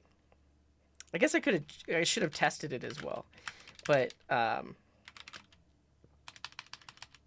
apparently I have a yarn file. Can I just run yarn?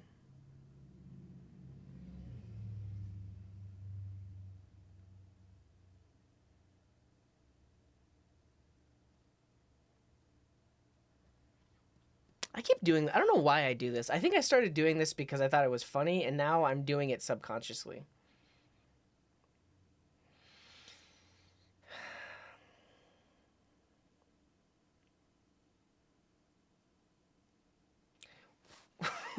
Why are there so many? Why are there so many dependencies? I almost just want to like, okay.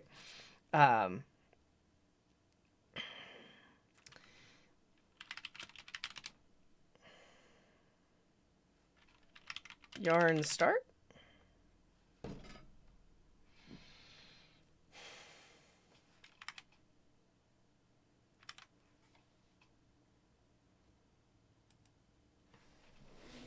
Okay, we got ourselves a map. I think the way this works, I mean, again, we wrote this a year and a half ago. Exclamation mark check in, space followed by some location, colon followed by a message. So, for example, that's here. I go to Twitch chat. I do this. And now there I am. It's Coding Garden. They're in Florida, and they say hi, mom. And I think this is what I added. Is like, so if multiple people all check in, it adds them to a queue, and then it will show them like one at a time. Is anybody gonna check in? Yeah, there we go. Hi, Dad. And then because multiple people did it, after a certain timeout, it should auto go to the next person. I think that's the change I made. I added a queue.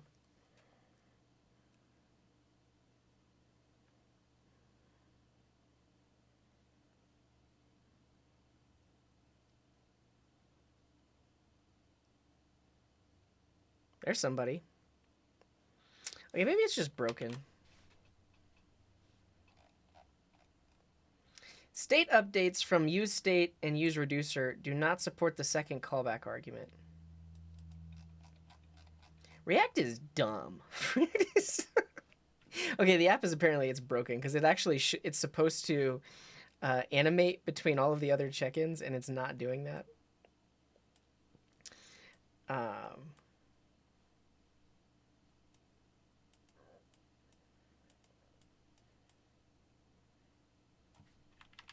Yeah, you know what we need to do? We need to make a lot of old Coding Garden repos like read only.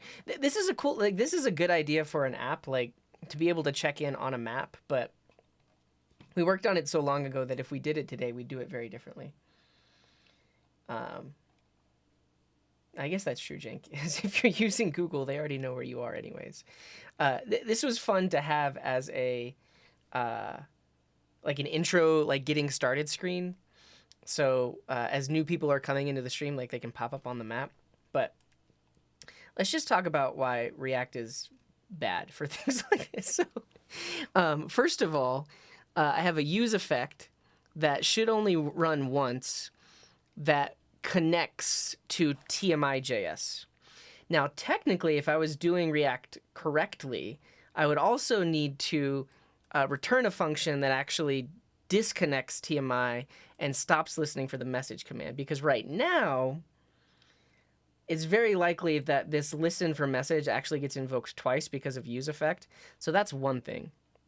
The other thing is I have all of these state variables, and all of these state variables they need their previous state, I guess, obviously, but they're like arrays of data. So like every check-in is a new value in the array. So if we want to add a new one, we need to spread the existing array and put it on the end. That's fine because it's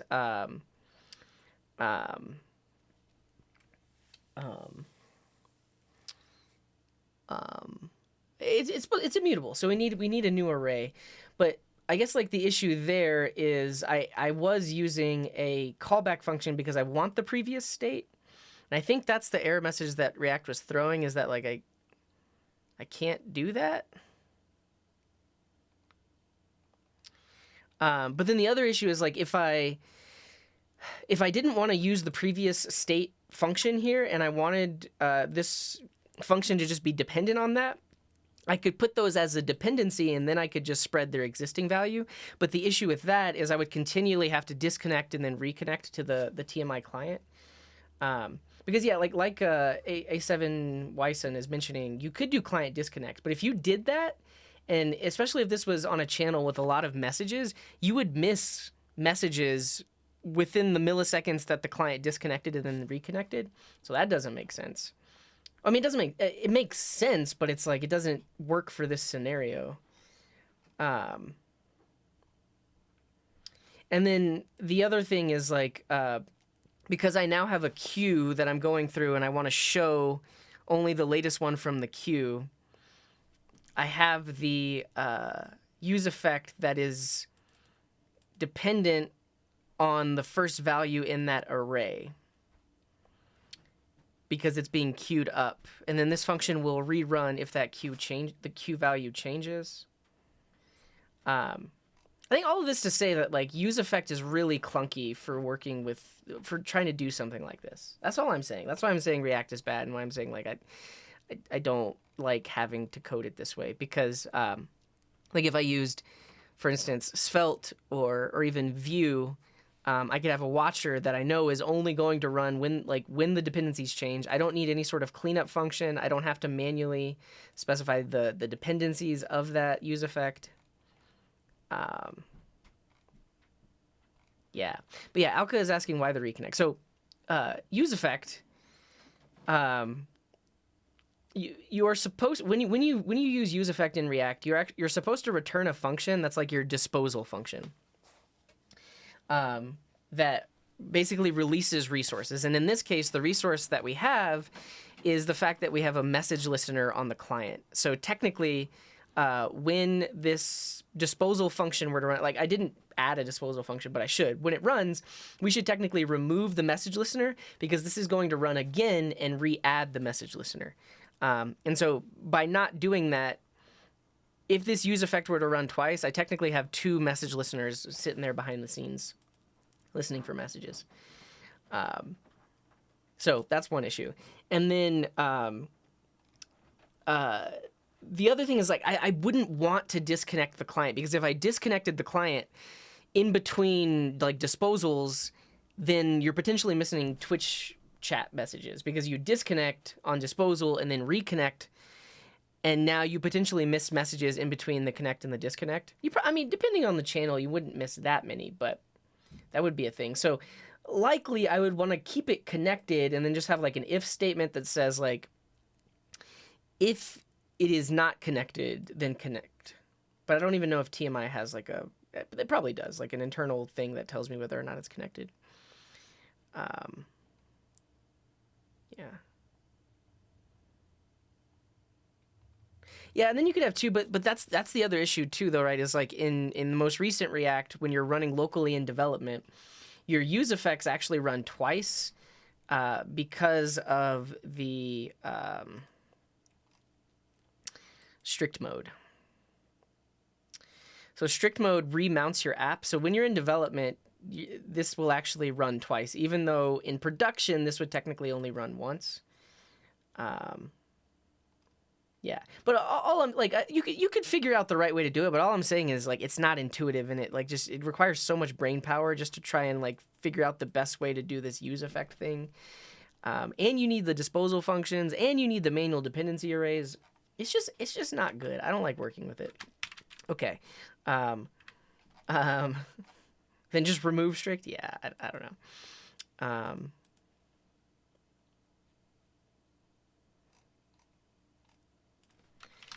Thanks for this PR, but I updated the code base off stream to just use create React app.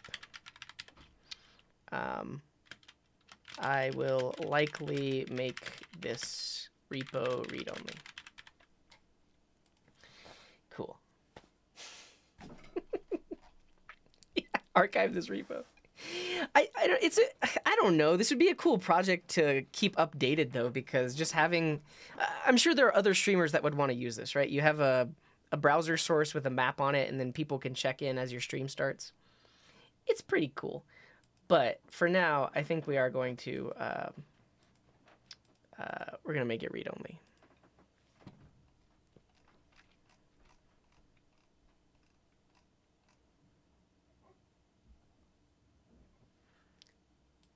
The danger zone. Archive this repository.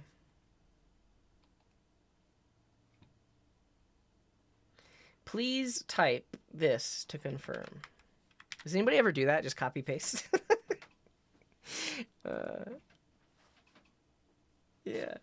Yeah.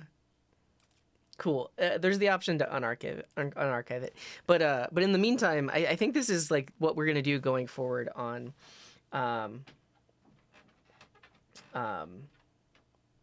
other Coding Garden repos that like are a couple years old and we don't plan on really keeping them updated. I'll mark them as read only. I think that makes the most sense, because there's a lot of repos that are like 2 or 3 years old, and then people will make a PR because they like watched a YouTube video. But yeah. And Asen is saying, working with React too long, I think that even this problem we can solve literally everything with it. Yeah, but you can't solve it in an intuitive way. Is basically all that I'm saying. I've worked with React for a very long time as well, and there are a lot of scenarios where it takes me it takes a lot of brain power for me to think through how I would approach that problem with like use effect and stuff like that. But that's just based on my experience and like how based on other things that I've used, because I can think through how I would do it like in Svelte or Vue, and it's not convoluted. And you actually don't even need any like Vue or Svelte specific knowledge. You just, the idea of computed properties, the idea of like watchers that'll rerun automatically, you don't have to manually keep track of dependencies, those kinds of things. I don't know. If I use Discord for authorization and want to also use JWT, will it be too redundant? No, that's typically what you have to do, because Discord OAuth lets you know that the user is who they say they are, but now you need a way of your API and your application identifying that user as a user in your system. So typically you would create a token of some kind that has the user ID of their of your internal user database. Yeah. Yeah. Well, that's the thing, Asins. Like, is it too simple, or is it like, oh yeah, like why can't it be this simple? Like, why? It's almost like React itself is gatekeeping. Like the I don't know. I don't know what I want to say about that. Um, cool. Are there other PRs? Yes, there are. Oscar added a new flag. Let's check it out. What I prefer, Vue or Svelte? It's mixed. I have more experience with Vue. If I'm doing something with like animations or I need it to be really performant, I probably would pick Svelte because I know there's no virtual DOM involved. But I'm probably more proficient with Vue.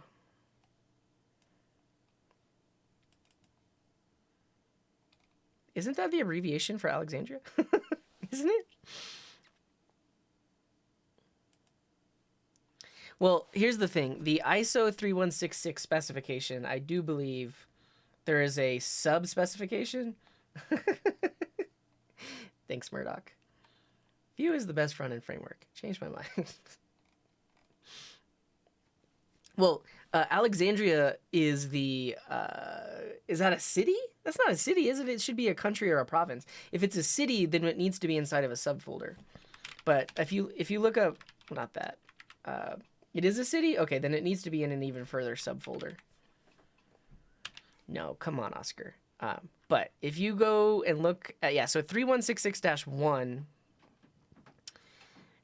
is for countries and their subdivisions. So if you go look at this, you'll find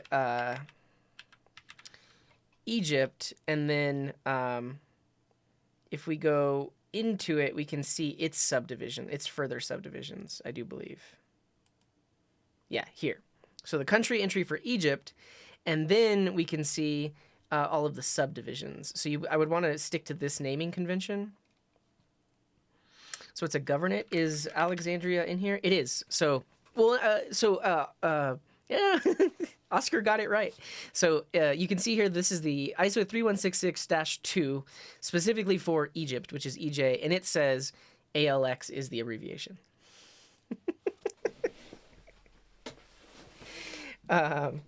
So that tells me that this pull request makes sense. So, because they put ALX inside of the Egypt folder. I demand a formal apology. But this looks good to me. I'll merge it. And for those of you that are just joining, you don't know what I'm talking about. This is a repo we've been maintaining that has country, state, province, and city flags. And so if the country, state, or province or city that you live in is not in this repo, you can make a pull request to add it. And then we use those flags in our overlay.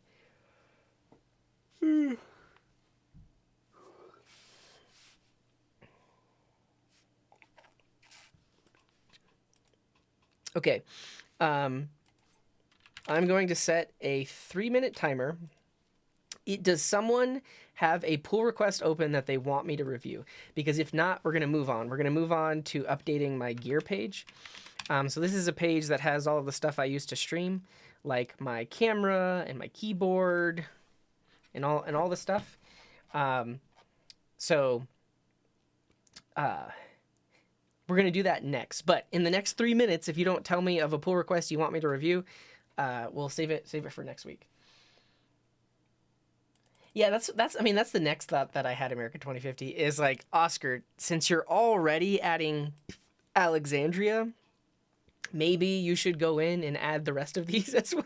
It's a lot though. That would be a PR that has every single one of these. But yeah, welcome in, Knowles. So this is I built this. This is a chat overlay, and you can see that people have customizations. So like,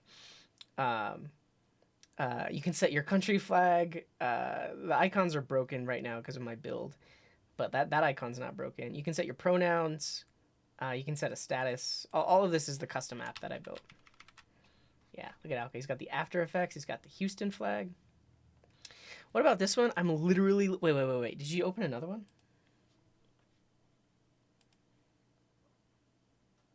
There is no Oh, is it? It's an issue. I see.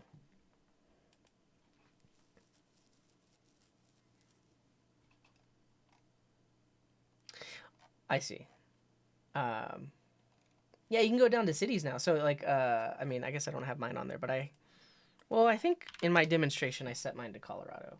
Yeah, mine's Colorado right now. But if I want to set it to Denver, I can do flag, U.S. Colorado Denver. Uh, and now you get the sun over the Rockies.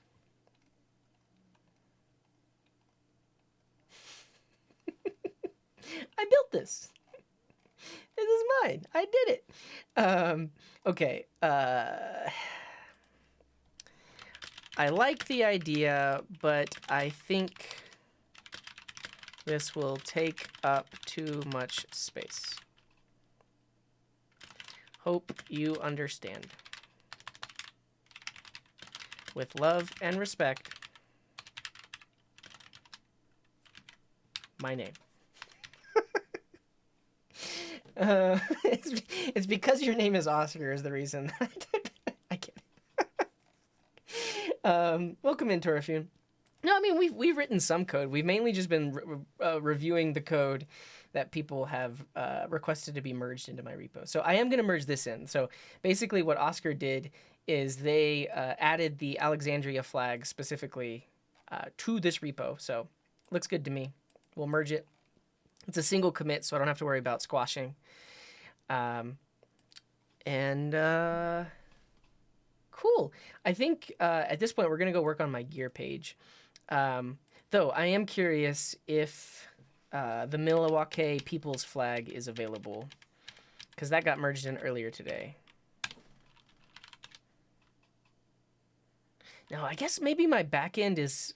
I guess we can look at how my backend is doing it, but basically when you set your flag, that hits my API. My API stores that information about your user in the database. And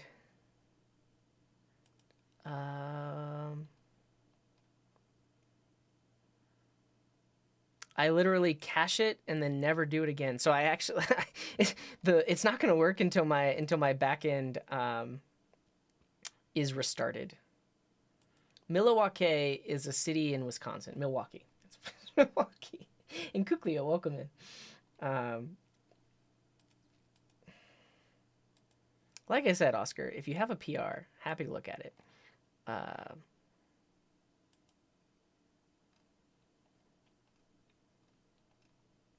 It's a lot of changes. What did you do? Oh, you moved it from below to the right. This is just a little Versal serverless function I wrote. It scrapes the metadata of the URL. Link me.versal. You could pass in any URL and it'll do this. It looks at the meta tags and stuff. But like when I'm clicking on it, I know it's GitHub unless somebody has like a weird typo to GitHub.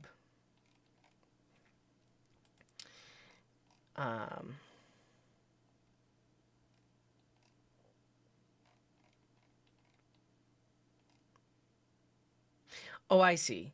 You created a div class columns and column.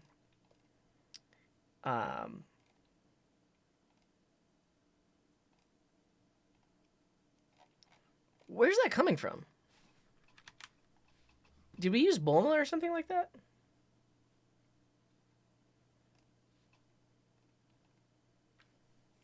It's not about the PR, it's about sending a message. That's funny. Okay. I mean, again, this project was from 2 years ago.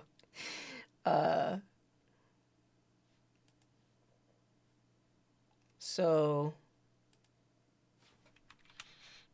did we use Bulma? I'm just curious what the columns class is.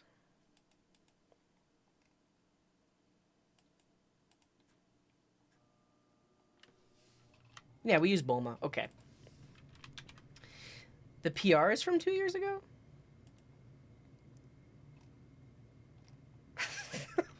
I'm not going to look at this right now.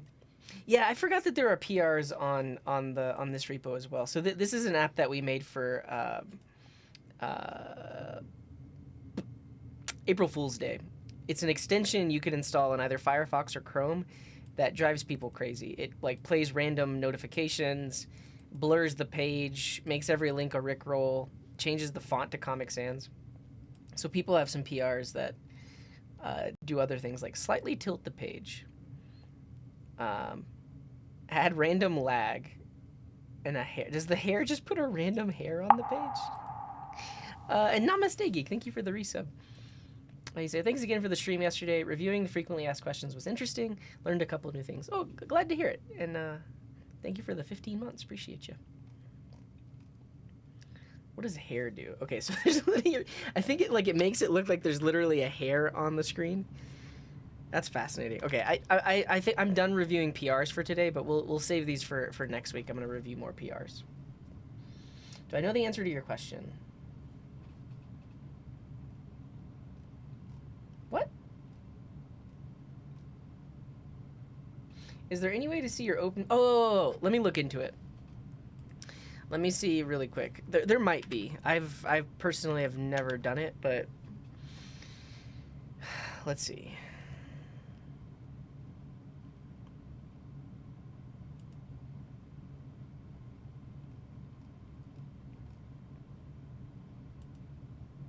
Oh, you searched? Yeah, I don't know. I mean, maybe there's a way to do it for a personal account. I don't know how to do it for an organization, but that's kind of what we need. Like, I want to see every single repo in the organization that has a pull request open. We might just have to hit the GitHub API for that.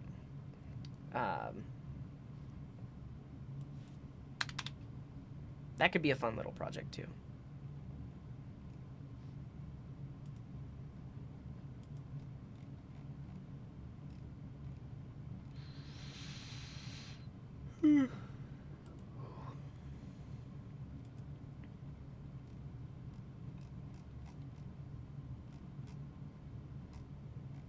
Yeah, I have no idea, Drills.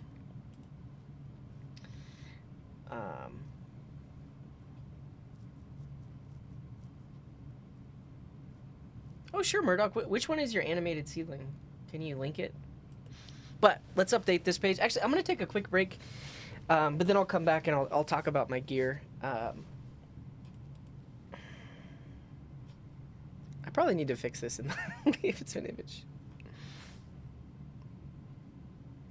I'm not opposed to it. Will you open an issue on the repo?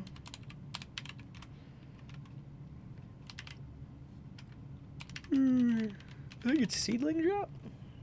Maybe not. Seedling drop. Yeah.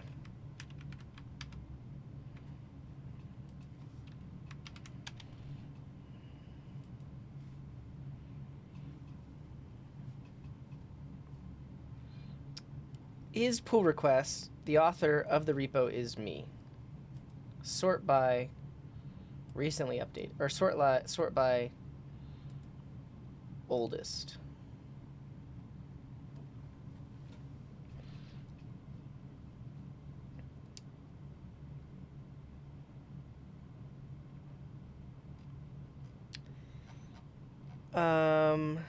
Is open? No, this is just if I'm the author of the pull request.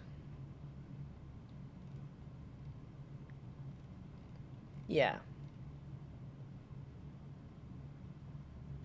I don't care if I'm the... I want to know people that have open PRs on my repos. That's different.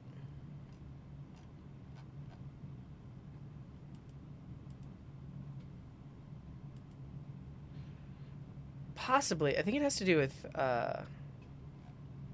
Yeah, okay.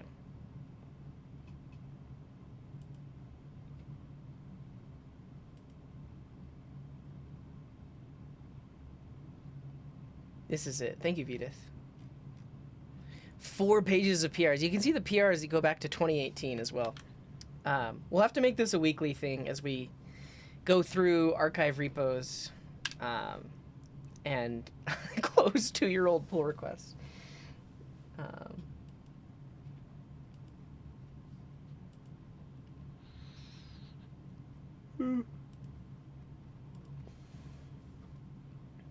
Yeah, this seems to do the same thing. Okay.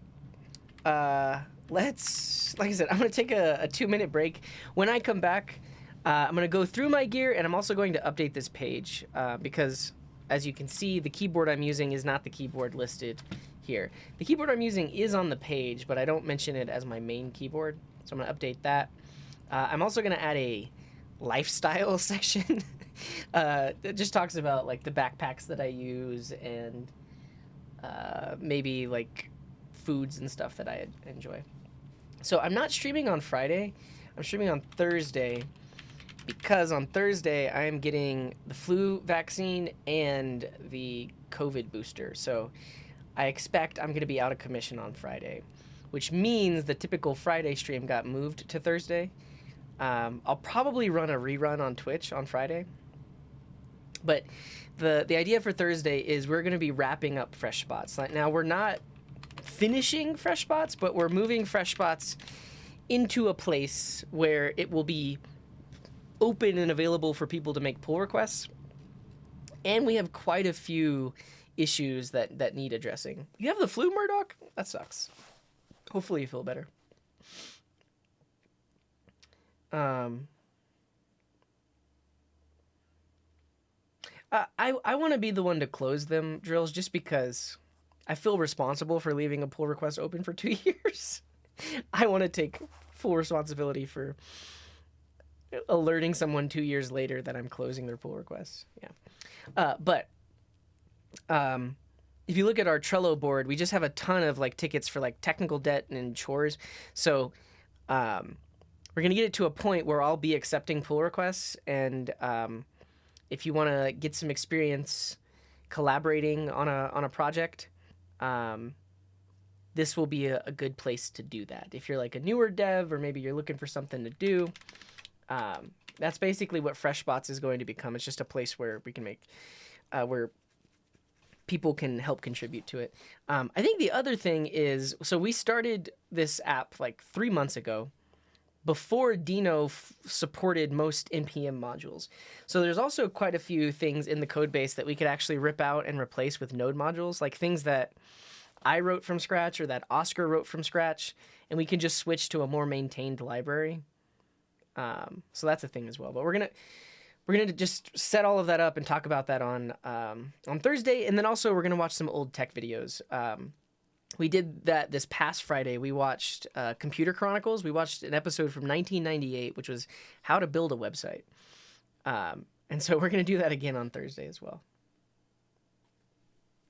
I just used the Dino linter and Dino formatter. Finally, I can remove Oscar's code. Okay, like I said, 3-minute break. When I come back, we're going to talk about my gear. I'll give you a behind the scenes of my camera and my stream and my setup and everything. And we'll also be updating this page. So I'll be back in 3 minutes.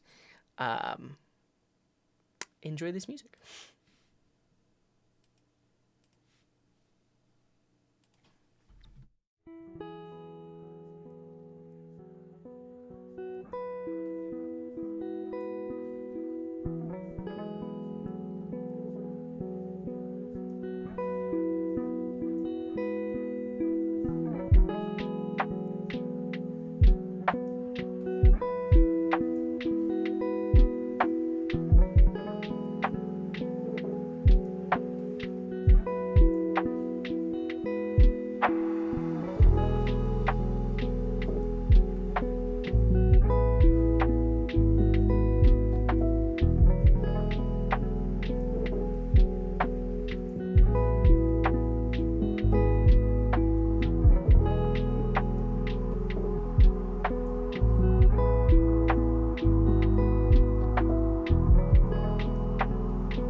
Hello.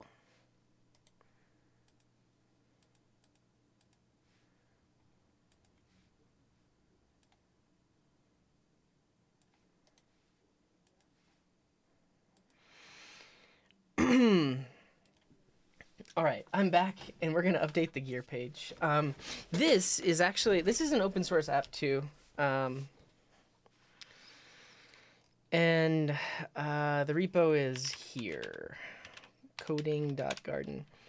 This originally was just a bunch of static pages with like vanilla JavaScript, but then someone made a gigantic pull request that converted it all to SvelteKit.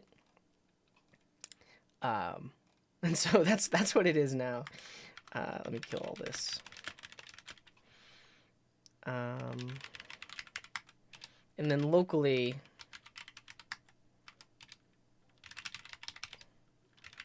it's in a weird folder on my computer, but it's here. Octothorpe? What's Octothorpe?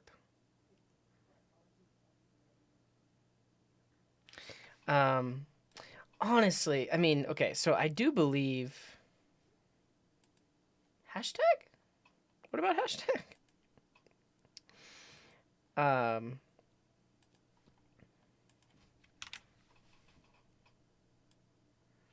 So I've got all of these objects that have the gear. That's what I'm mainly going to be updating. Everything else I think could stay the same.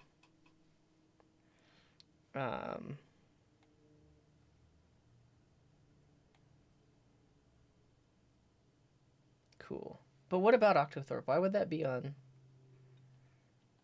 why would that be on gear? What do you mean? What are you talking about? I don't think there needs to be one. Like, if you go to coding.garden/gear, that's all you need. Do these work? Yeah, those work too. And if you go to coding.garden,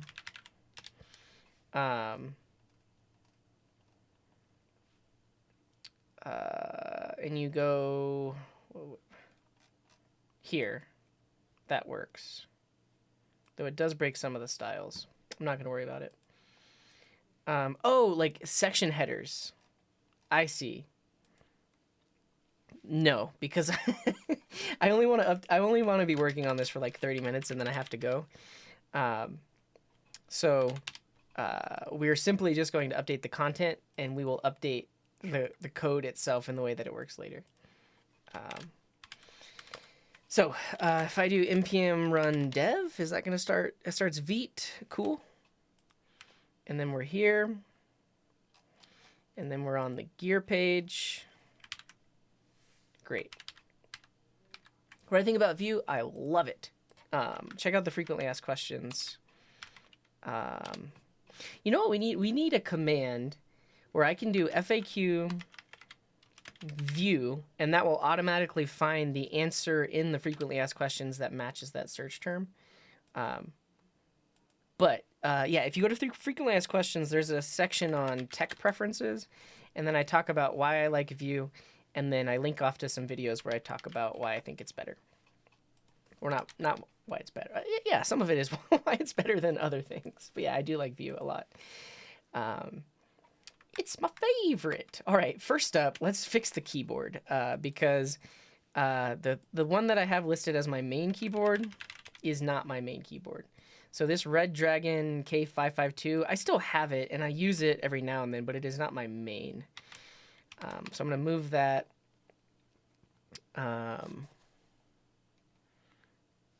here. And then the Royal Kludge, which is the keyboard I'm using right now, I'm going to move up to the top. Like that. Cool. Let's talk about this keyboard really quick because I like it. So it is a 65% keyboard. You can see that it doesn't have a dedicated function keys, but you hold down the function key and any of the numbers and you get the function keys. I like the color scheme.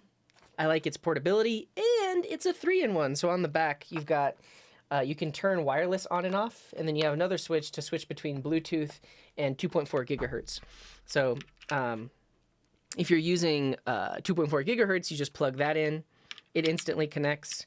And then it also just straight up you can plug in as USB. Yeah,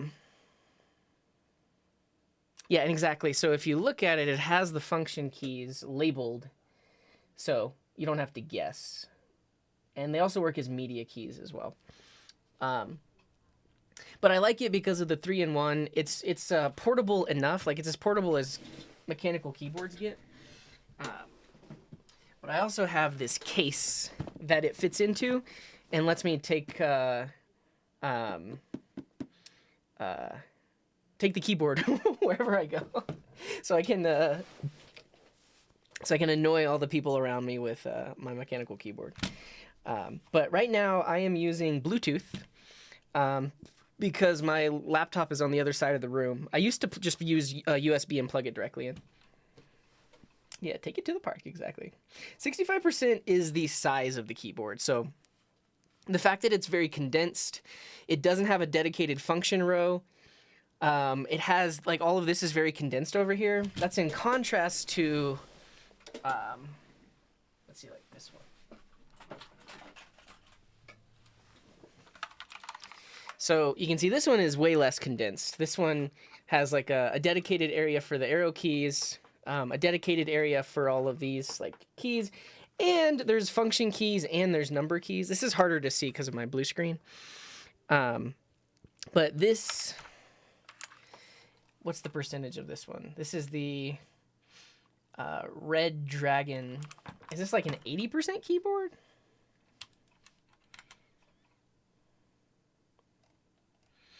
They don't even list a percent. But yeah, that's this one. I used this for a very long time. It worked just fine. The thing is, like, I don't know a lot about mechanical keyboards, and I haven't spent a lot of money on my keyboards. As you can see, this one is $33. I used this one as my main keyboard for like the longest time. I liked it a lot.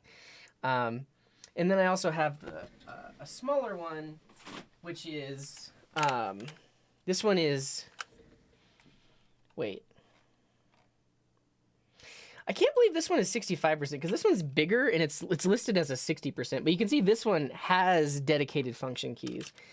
And I do not use a numpad. No, I have no reason for a I don't type numbers that often. But you can see these two, like, it literally is just a little bit wider so that it has room for the function keys. But this one is the Z88. So if you want function keys, that might be the way to go. This one, though, is only plug-in USB. It does come with a removable USB cable, but it doesn't have wireless built into it.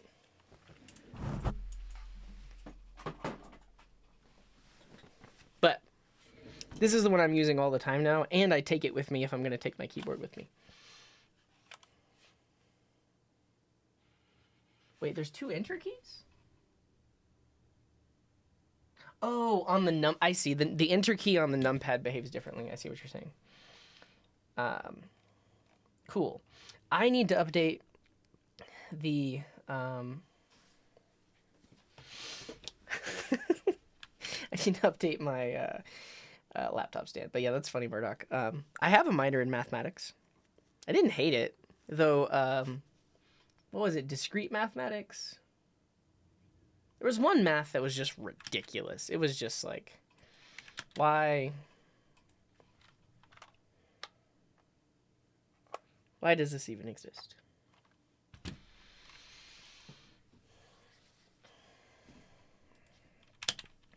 Okay. Exclamation mark flag. You just need to make sure that you have the country/state or country/province.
Yeah, I have to. Honestly, I need to update my backend API so that it gets the latest every 30 minutes. Because right now it doesn't cache it. I mean, it doesn't try to refetch it at all. Um,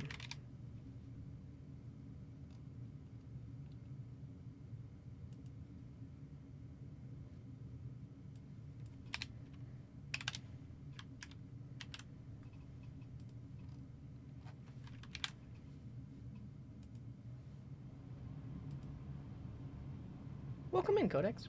You had a giant button on it on the PC that had a joystick for playing flight sims. Wait.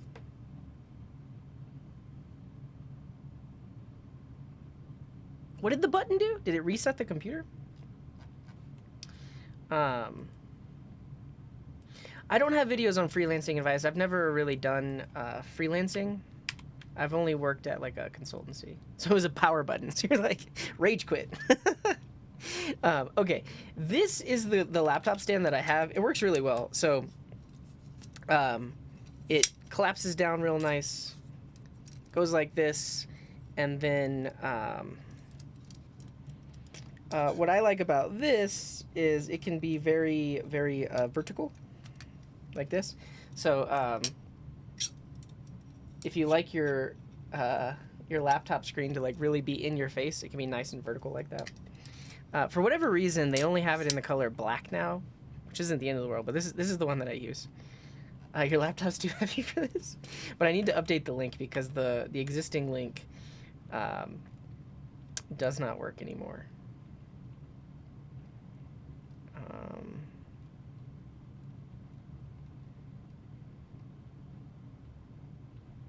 Laptop stand. Here we go.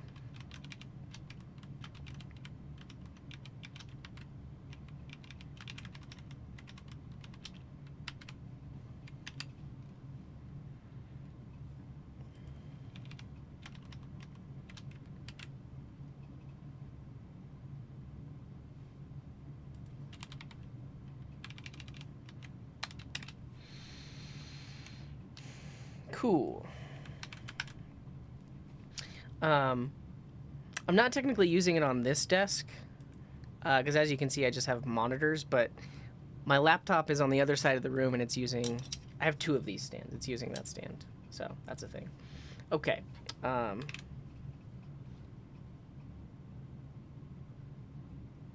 Anything else I need to update on here?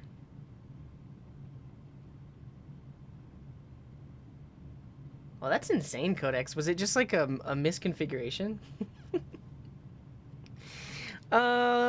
My area is not in any shape to show you my full setup, but I'll show you at least this much. What's shaking? Oh, this is my monitor. So I have another monitor over here. But this monitor, this keyboard, this mouse are all plugged into my MacBook on the other side of the room. And then this monitor isn't even plugged in right now. Is the monitor scared? I think so. Yeah, I'll have to show the setup later. That's the same. That's the same. I need to update that text, though. It says I use this on stream.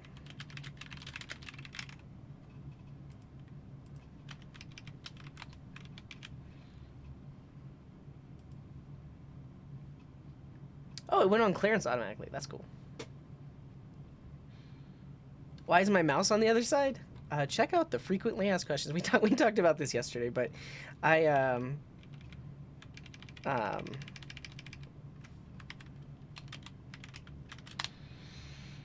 used to get a whole lot of pain in my right wrist, so I started using a left-handed mouse, and that would alleviate using my right hand. Not the mouse, the laptop. Oh, because it is a 2015 MacBook Pro, and I was running Mojave for as long as it was receiving security updates, and it worked just fine. But then I updated to Monterey, and for whatever reason, the fans spin up a whole lot more often with Monterey. So now it's over there so that when the fans spin up, you don't hear it. That said, you can probably hear some background noise right now, and that's because my air conditioner is literally right there. Well, in this case, it's forced heat, because it's cold. It's really cold here. So you can hear that. Usually I'd turn it off, but it would get way too cold down here in the basement. Okay. Anything else I need to update?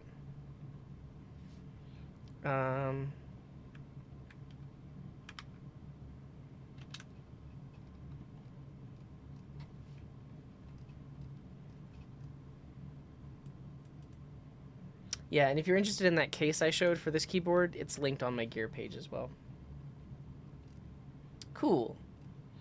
All right, is there anything I need to update here? I still use that monitor. I guess technically I can add the monitor I'm using right now, because this one is different than that one. Give me a second.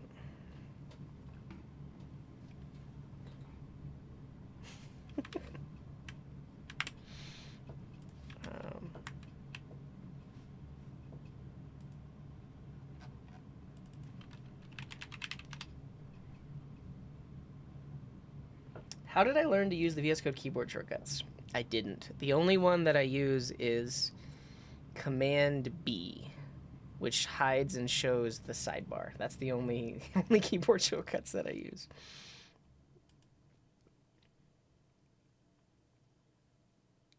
I don't know, Drills. I think the way it works on the frequently asked questions is they are each their own anchor tag. Like it's not a double octothorpe.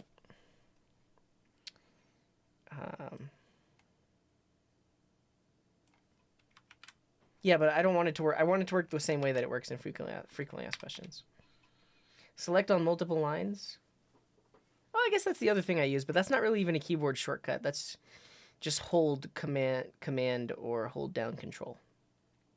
I swear, I really don't use other things.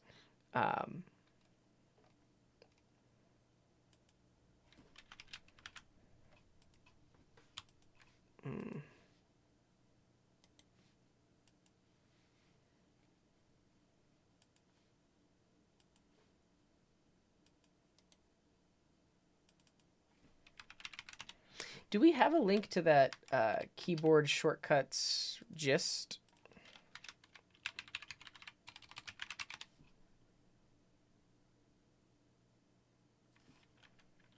I guess not. I'll find it for you.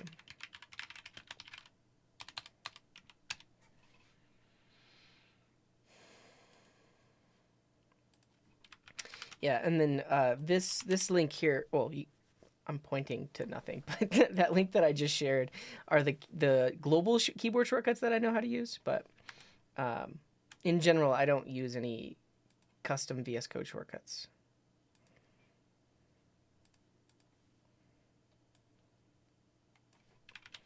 Okay. Yep, no problem.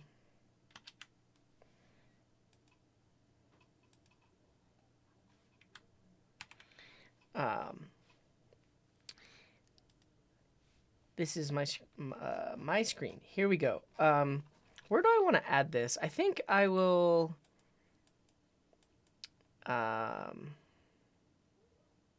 I need to update this because I actually do use an external monitor now. So let me do that.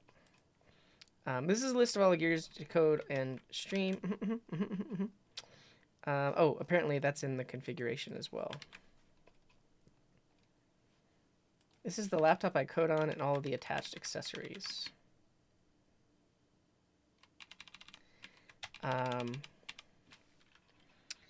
Do I like muffins? I like pistachio muffins. I use an external monitor and have the laptop across the room so my microphone does not pick up fan noise. Great.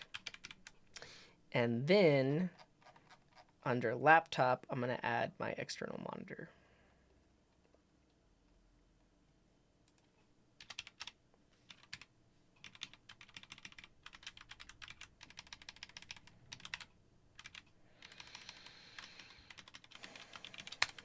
So this is the ViewSonic VA2246MH LED 22.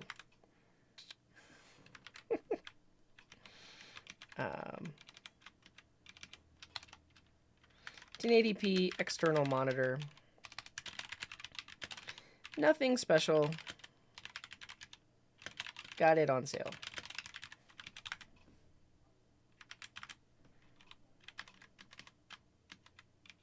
Pistachio muffins are great, though they do typically use like green food coloring, which I think is a little unnecessary, but they're good.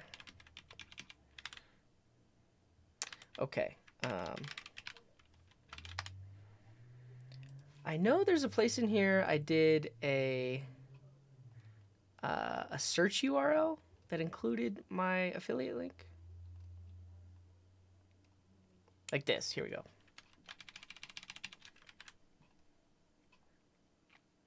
Oh, that's unfortunate, Dan. Yeah, I mean, there's a if you can find anything from Royal Kluge, they're a really good brand.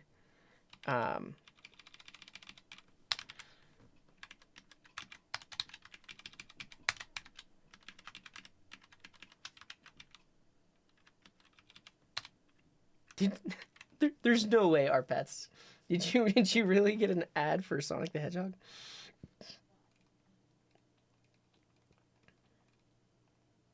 Is it listening to me?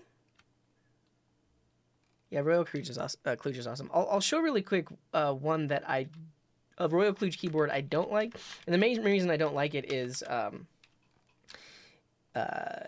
it's a really compact keyboard, so you have to specifically use extra keys to do the things you want to do. Okay. Should be good here. So now we have this with the direct link. Great. But yeah, I'll show you this keyboard because it looks like the RK78 and is almost the same size. So this is the one that I use. This is the RK78, and then this is the RK61. Yeah, so they're like almost the same. You can see the RK68 is like slightly bigger. You can also see the side profile, but the thing that I do not like about this one, let me see if I can show it, is the arrow keys, you have to press the function key to be able to use. So like the arrow keys are multi-purpose. You can see the arrow key is also the slash, alt, and control. So I think, no, by default, they are arrow keys, but if you want to type a question mark or a slash, you have to hold down function. And I could not get used to that, so that's why I like this one, because it has dedicated keys that are, yeah. Yeah, so 68% normal arrow keys, they're not multi-purpose. You don't have to do any like weird function keys or anything. Okay. Anything else I want to talk about here? I think we're good. The keyboard has changed. Now I'm just using the Logitech. Because I will say, like, honestly, I can't recommend this old wireless keyboard that I was using. Like, the trackpad just did not behave predictably. So let me find that keyboard really quick.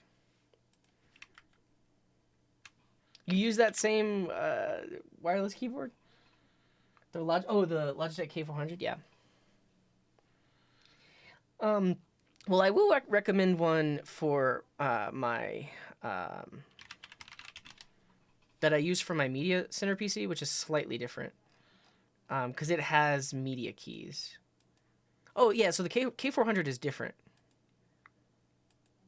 No, they're both the K400. Maybe this is the old version. But I'll show these.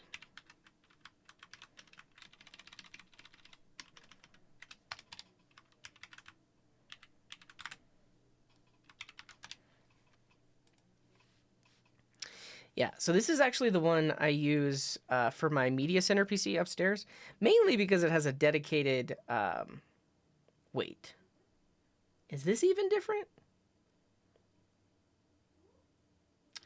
Pretty sure for me, this button right there is actually like a shutdown button. Maybe that's just what the home key does, but I like it because I can instantly like put the computer to sleep by pressing that button.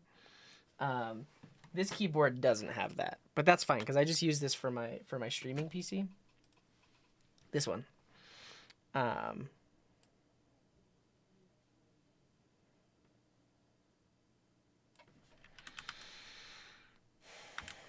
I used to use that other wireless one that I was linking to, but um, the trackpad just behaved really abnormally. Has a function key? Yeah, I mean, so you can press function and then these become like media key. No, I think by default they're media keys. And then if you press function, you get like the F1, F2. Um, Probably a lot, Mr. Spice. Um, but yeah.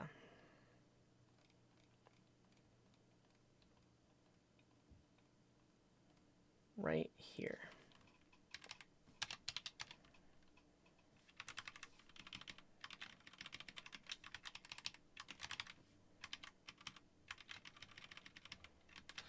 This gets moved into past year.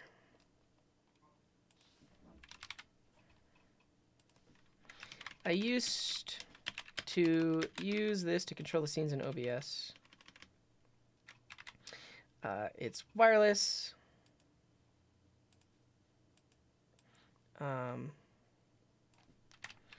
The trackpad gave out and was very finicky.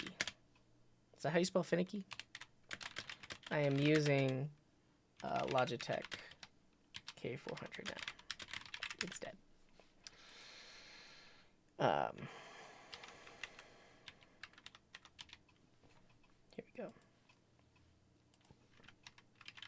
But the same usage applies. So a lot of people have what's known as like a Stream Deck. When they're streaming, I'll show that really quick. And it's basically a macro keyboard. So it's cool though because it's LED and you can assign custom images to all of the buttons. But people will typically assign a button for like switching scenes. So you can have a dedicated button that takes you to this scene, or a dedicated button that takes you here. I've never found the need or a reason to pay $200 for a device like this.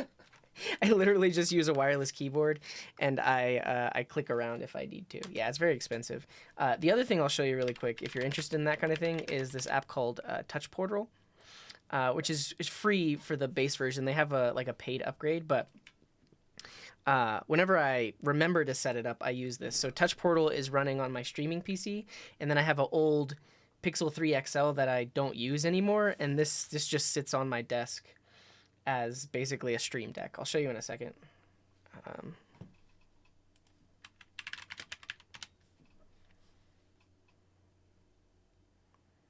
Yeah, I mean, I think the coolest thing that Elgato does is so it's interesting tech because behind these little clear buttons is literally a full LED screen, and then that's how they're able to let you assign custom images. Old, I mean, my everyday driver is a Pixel 6. I honestly didn't want to upgrade. Why did I upgrade? Yeah, because at one point I was like, all right, I want to put a custom ROM on my Pixel 3 XL. But what I didn't know is I had bought it refurbished and they said it was unlocked, but actually it is locked to Verizon and I have no way of unlocking the bootloader. They put out a new one today? What?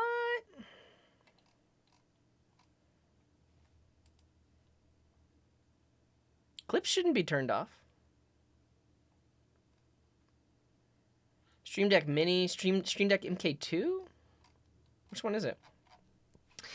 Regardless, okay, I have Touch Portal running on my machine now. And then if I launch Touch Portal over here, it should auto-connect. There we go. So I have basically a DIY, well, not even DIY, I mean, it's using their app, but this is now a Stream Deck. So the app just sits there.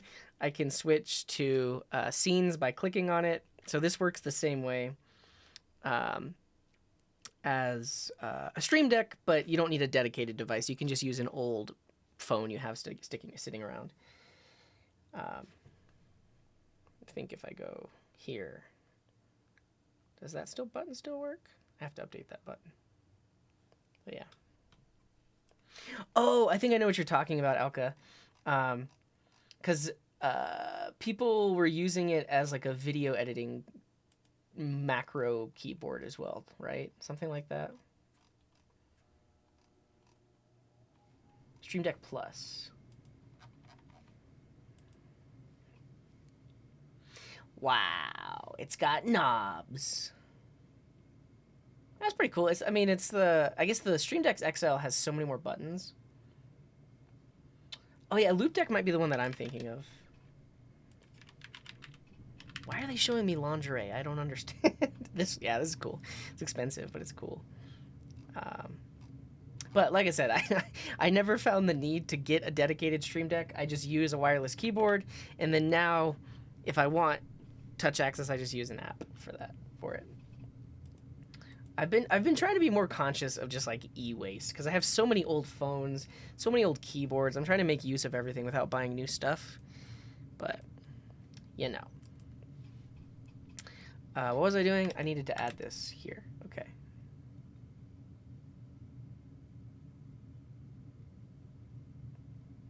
Yeah, I just need to update the link.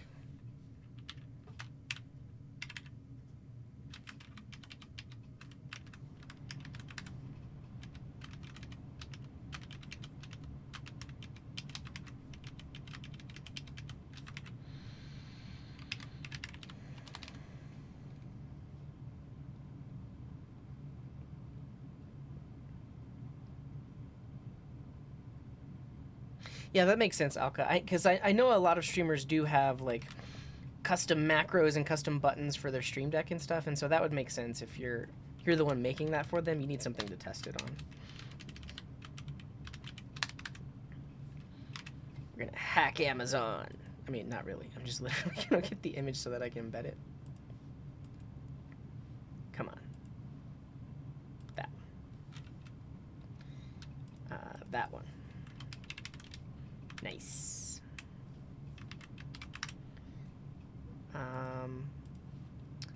So that should have updated it right there. Very good. I'm still using the Mokose 4K USB camera. I'll talk about this really quick.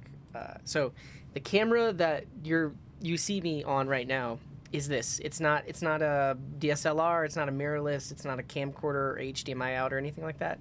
What I like about this is it literally just takes a USB cable, so you don't need an HDMI capture card, which is typically what you need. Something that's PCI Express, or Elgato has like a USB device like this. So typically you need to get one of these, which itself is like $200. On top of that, you use a camera that has HDMI out that you plug into this. But what's nice about the Mokose is it's literally just USB, and I think it looks fine. Like you can actually, there's quite a few camera settings that you can adjust, like what you would expect, like white balance and exposure and everything else. So I am not an expert in picture, so I could probably get this camera to look better, but this is as good as I've gotten, and I haven't spent that much time doing it. So, but I think it looks pretty good. I also have on this scene, this is the same camera, but it's an autofocus version. So I'm going to link to that. It's only like $10 more. So if you're going to get one, I would probably go with the autofocus. I basically have this camera just dialed in and focused. This one, again, exact same camera, same camera module and everything. It just has autofocus on it. So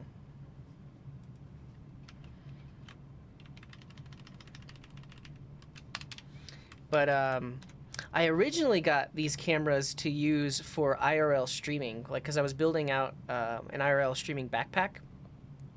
and it was nice to not have. And thank you, Nika. Thank you for that sub. Um, but it would be nice to not have to carry around like an HDMI camera when you're IRL streaming. So I thought, oh yeah, well I'll use a USB camera. But then I was like, oh well, I don't want to be focusing all the time, so it makes sense to get the autofocus one. And now I just use it for stream because it works well enough. So.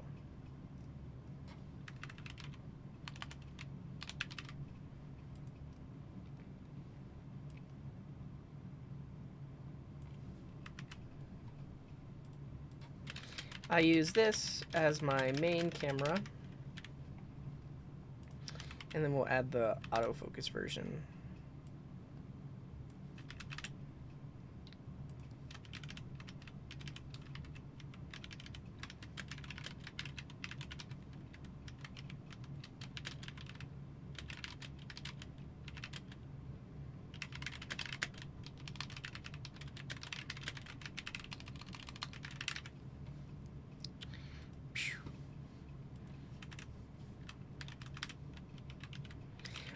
I guess the other thing about this being a USB camera is you could use it for Zoom or use it for video calls and stuff like that. Like it works really well. And if you search YouTube for the Mocoso 4K, there's a guy that did a review of it. And he shows you the kind of picture that you could get. Yeah, this is the one that I watched. So the thing about what I do is I don't have a backdrop, right? It's all blue screen, so I'm not really worried about like field of view and like having the background blurred because it's just a blue screen and I chroma key it out. But in his YouTube video, he shows some. So I do believe that this is a picture of coming from the Mokose, but it can do like background blur and stuff when it like focuses on the foreground. And he shows how to adjust the picture settings and stuff.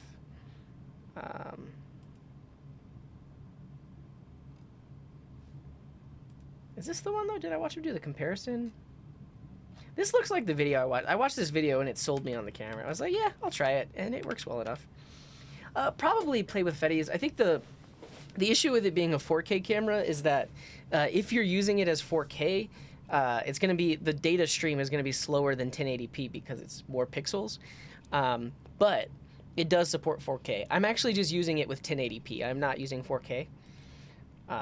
So that's the thing.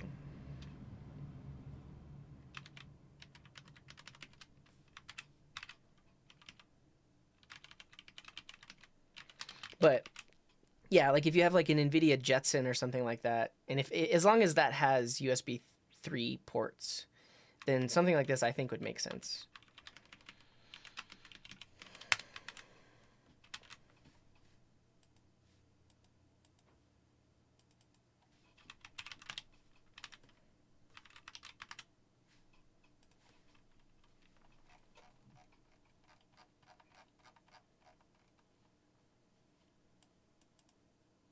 Yes. So I'm still using the same capture card. So my MacBook is across the room. It has a HDMI cable plugged into this thing. I need to update what I'm using for my camera because I'm actually not using a tripod anymore. My camera is attached to the ceiling. So let me update that really quick. Let me fix this because you can see the screen move.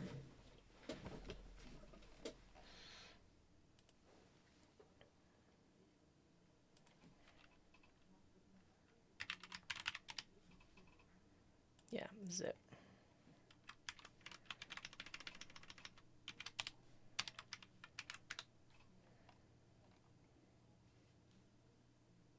Scary looking room. Is it? Why is it scary? What's scary about it? Tell me.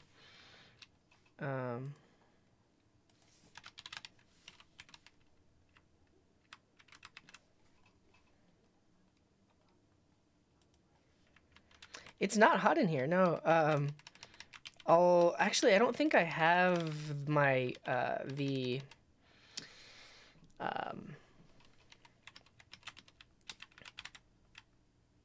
don't have the light bulbs that I use, which are called corncob lights. I'll show those in a second.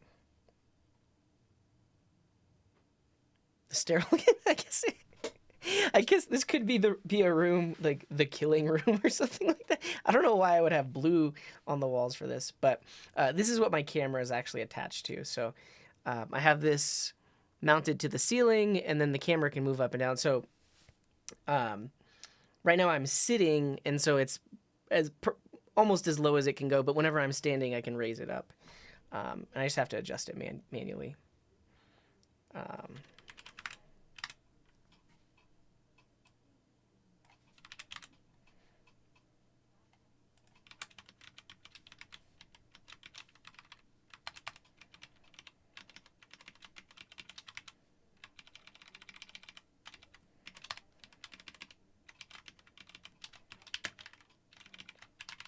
This is mounted to my ceiling, and my camera is attached to this.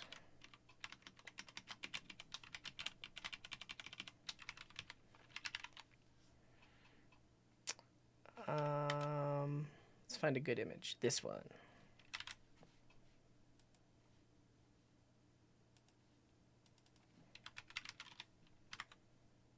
Weird. I thought it would have a background to it. Let's see what it looks like.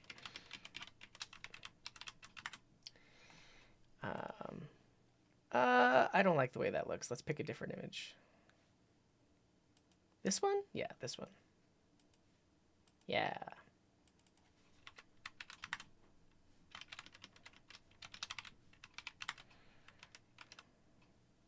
Cool. And then we'll move a camera tripod to the old gear.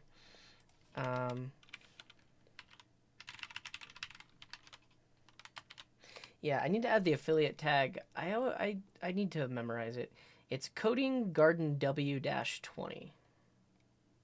Coding Garden W-20.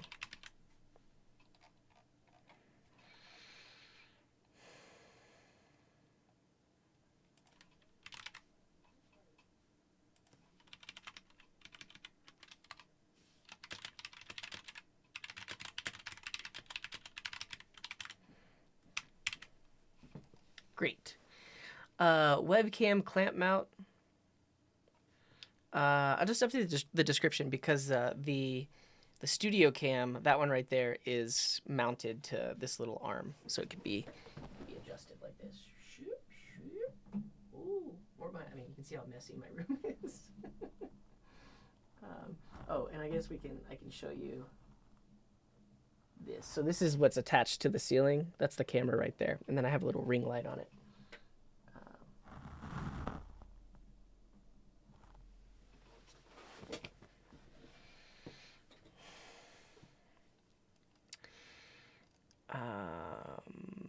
What was I doing? I was going to update this. I'm rotated? What do you mean? I don't know. I think it looks fine.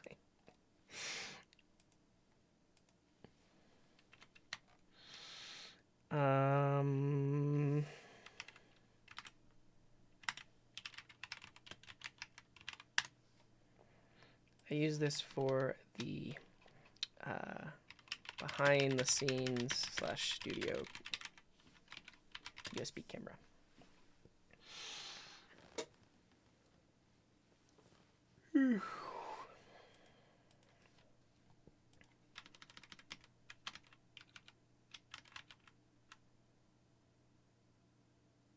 Oh yeah, I rotated it and I moved it down.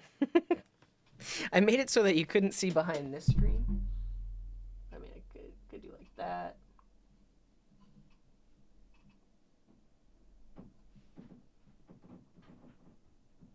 I don't know.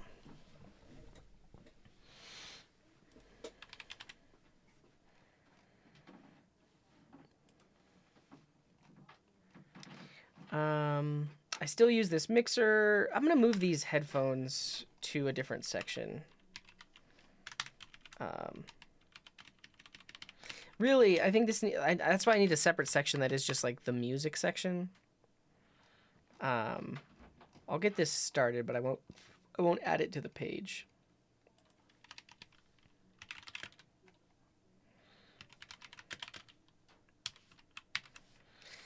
that because yeah, quick shout out to my music project probably happening. Um, maybe it's this.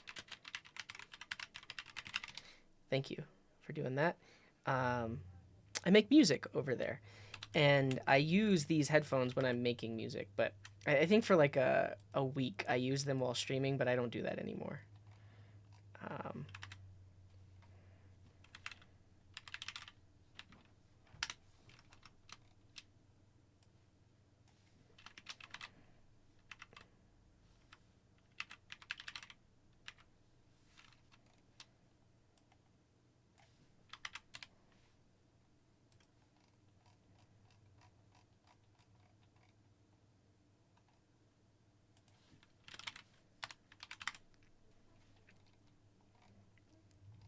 I still use this microphone stand. I stand by it. All of this needs to get moved into music. The replacement headphone cable.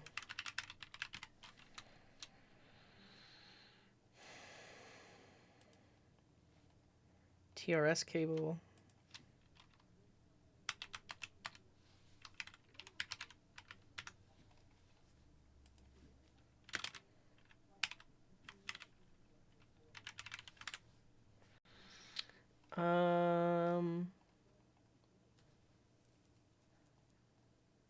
Yeah, I don't use this anymore either.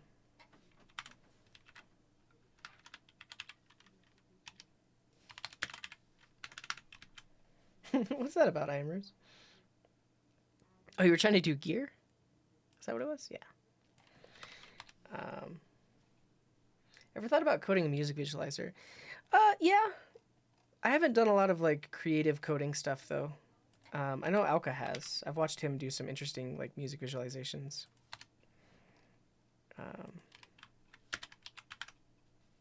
Cool. And then I still do use this cable to plug my laptop into my mixer. Okay. This is a good enough update for now. I need to add a section on music. I'm gonna add just like a little to do here.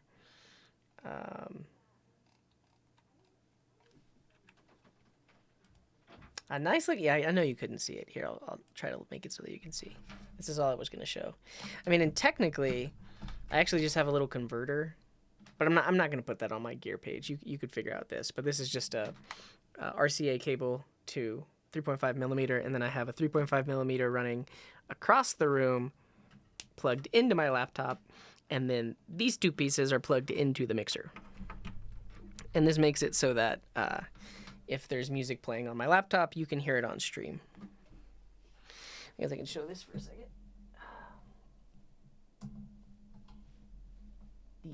These. So this is my mixer. This goes to my laptop.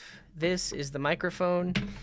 This goes to my music making computer. So when I'm streaming my music, that just goes in through there. And then I have individual control of... I forgot that music was playing.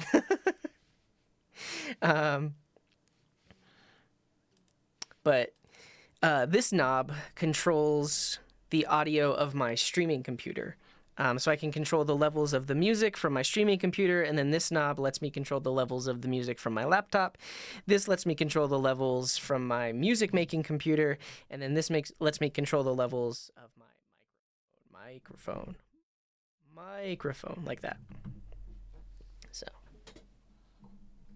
and then I don't know if you can see it. That has USB. That's plugged into my streaming computer, and I can control everything from there.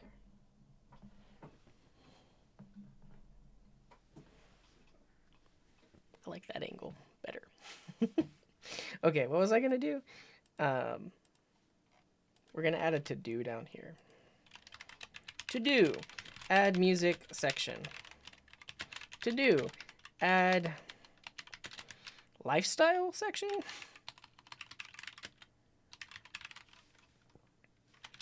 And then also a home section, so I can mention all of the the stuff I use for my media center PC and stuff like that. I'm gonna do that later though. I gotta go. It is 2 p.m. my time, and I got things to do. This Costa says, "How do I always keep such a positive attitude? It's something I really admire a lot about you. Do you keep the same positivity in your personal life?" I do. I mean, I will say that like, there's definitely aspects of my personality that don't that don't come across on stream, just because for the most part when I'm streaming, like I'm mostly in a good mood. Like I'm mostly here to just hang out, do cool things. Though I mean, if you look at the end of last stream, it got a little bit negative because I was like talking about Tailwind and other technical things that get really divisive. But yeah, for the most part in my personal life, yes. I will say that more recently, especially when I was really suffering from burnout, it was harder to stay positive. I also got frustrated a lot easier, but now as I've gotten more rest, also as I've gotten more exercise, I'm back to that default state of being more calm about things. But traffic makes me pretty frustrated. um, Dealing with strangers in public also makes me pretty frustrated. If they're not behaving, if they're not being good humans, I don't know. But yeah, for the most part, I think it's just like my default. Like I do think I have had like potentially like seasonal depression or mild depression, but by no means have I ever been like chronically depressed or anything like that. I don't know what it's like. Maybe it was my upbringing. Maybe I am just blissfully ignorant, but for the most part, I stay pretty positive. Unless I have to work with Dino. Lifestyle sounds adult oriented. Yeah, adult oriented. It's more so like hiking gear. I could also share my skateboarding gear, that kind of stuff. That's my lifestyle. Yeah. What's up, Veritatis? We're gonna end now though. Let me deploy this and commit it so that way everyone has the latest links. Yeah, the shoes that I use, and that's actually why I'm leaving right now. I'm gonna go to a shoe store. there's a pair of shoes that I want to buy, or that I want to try on to know if I want to buy them. So yeah. No, I think it has a lot to do with my upbringing. Like I was loved as a child. Like, my dad, my mom, they loved me. I don't think I was spoiled because we also like weren't super well off growing up. But we had enough. Like we were by no means poor, but you know, like they were like living to their means. I don't know, but my dad had like a really rough upbringing. He was adopted as a kid, so like he went through a lot of homes. He ended up in a really good home. Like my step aunts and uncles and everyone like that, they're all really nice. But I think he specifically, because he had that rough upbringing, he wanted to do everything he could to make sure that I had a good upbringing. Like I have nothing to complain about. Like I am blessed with the upbringing that I had. But I think in general, like just trying to answer the question, like how am I so positive? How am I so happy? I don't have a good answer because I don't. There's not really much that I do in terms of like practice, or there's nothing I do to make sure that I maintain that mentality. It kind of is just my default. So I don't have a good answer for you. Unless we're talking about Tailwind. Then I'm real negative. I don't know.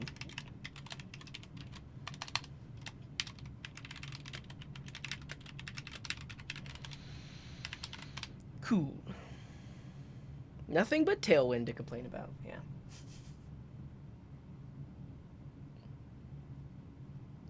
You found 300 city flags? Yeah. Yeah. Do I have any advice for handling breakups? I can try. I mean, this is nothing I think about a lot because I've been in a relationship for, I guess, 2 years now. And then before that, I hadn't been in a relationship for like 8 years. So I'm probably not the one you want to get advice from, but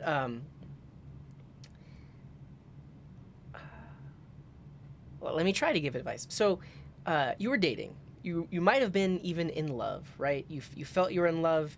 The other person might have said that they loved you. Great. Now you're breaking up, and it's either something that you started or something that they started.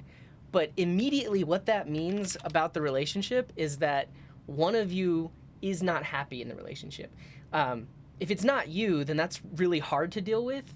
But the fact is, one of you is not happy, which means if you're trying to make it work, like if you know that one of you is not happy and it's also something that potentially is hard to change or that can't be changed, you have to really just come to terms with that. Like trying to like make it work or trying to convince someone that they should stay with you anyways is just going to end badly because there is that like resistance. There already is that conflict. Now, that's not to say that you shouldn't work through issues because that's what love and relationships are. It's like you are working, you love each other, so you work through the issues. But if it gets to a point where someone no longer wants to be in that relationship, it's past the point typically of trying to work through that. And it means that they don't want to spend the effort working through that frustration,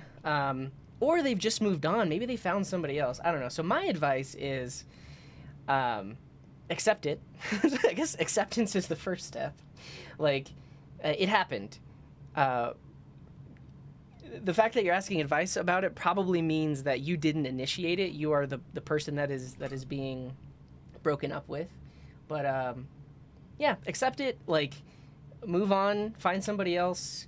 Obviously, like, you probably still love them, but if they don't want to be with you, then they don't deserve your energy. That's a weird thing to say. They don't deserve all the energy you're putting into like loving them or trying to stay with them. They don't deserve it. So reserve that energy for yourself and potentially for some other mate. That is my advice. Sorry if that was weird. No, it's some other ones drilled. So I think the main thing I learned about my foot is that I have a wide toe box. And so I have a friend that knows a lot about shoes. That's a weird thing to say. They used to be a salesman at a recreational store. And he recommended some brands that are really good for a wide toe box. So there's some stores that have them I'm going to go try on. And then if they fit, I'm probably just going to order them online because it's cheaper online. So yeah.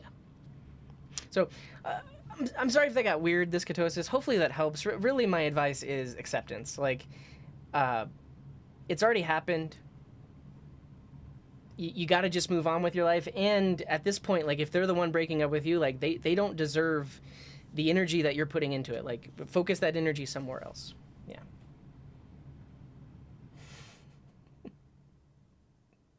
Yeah.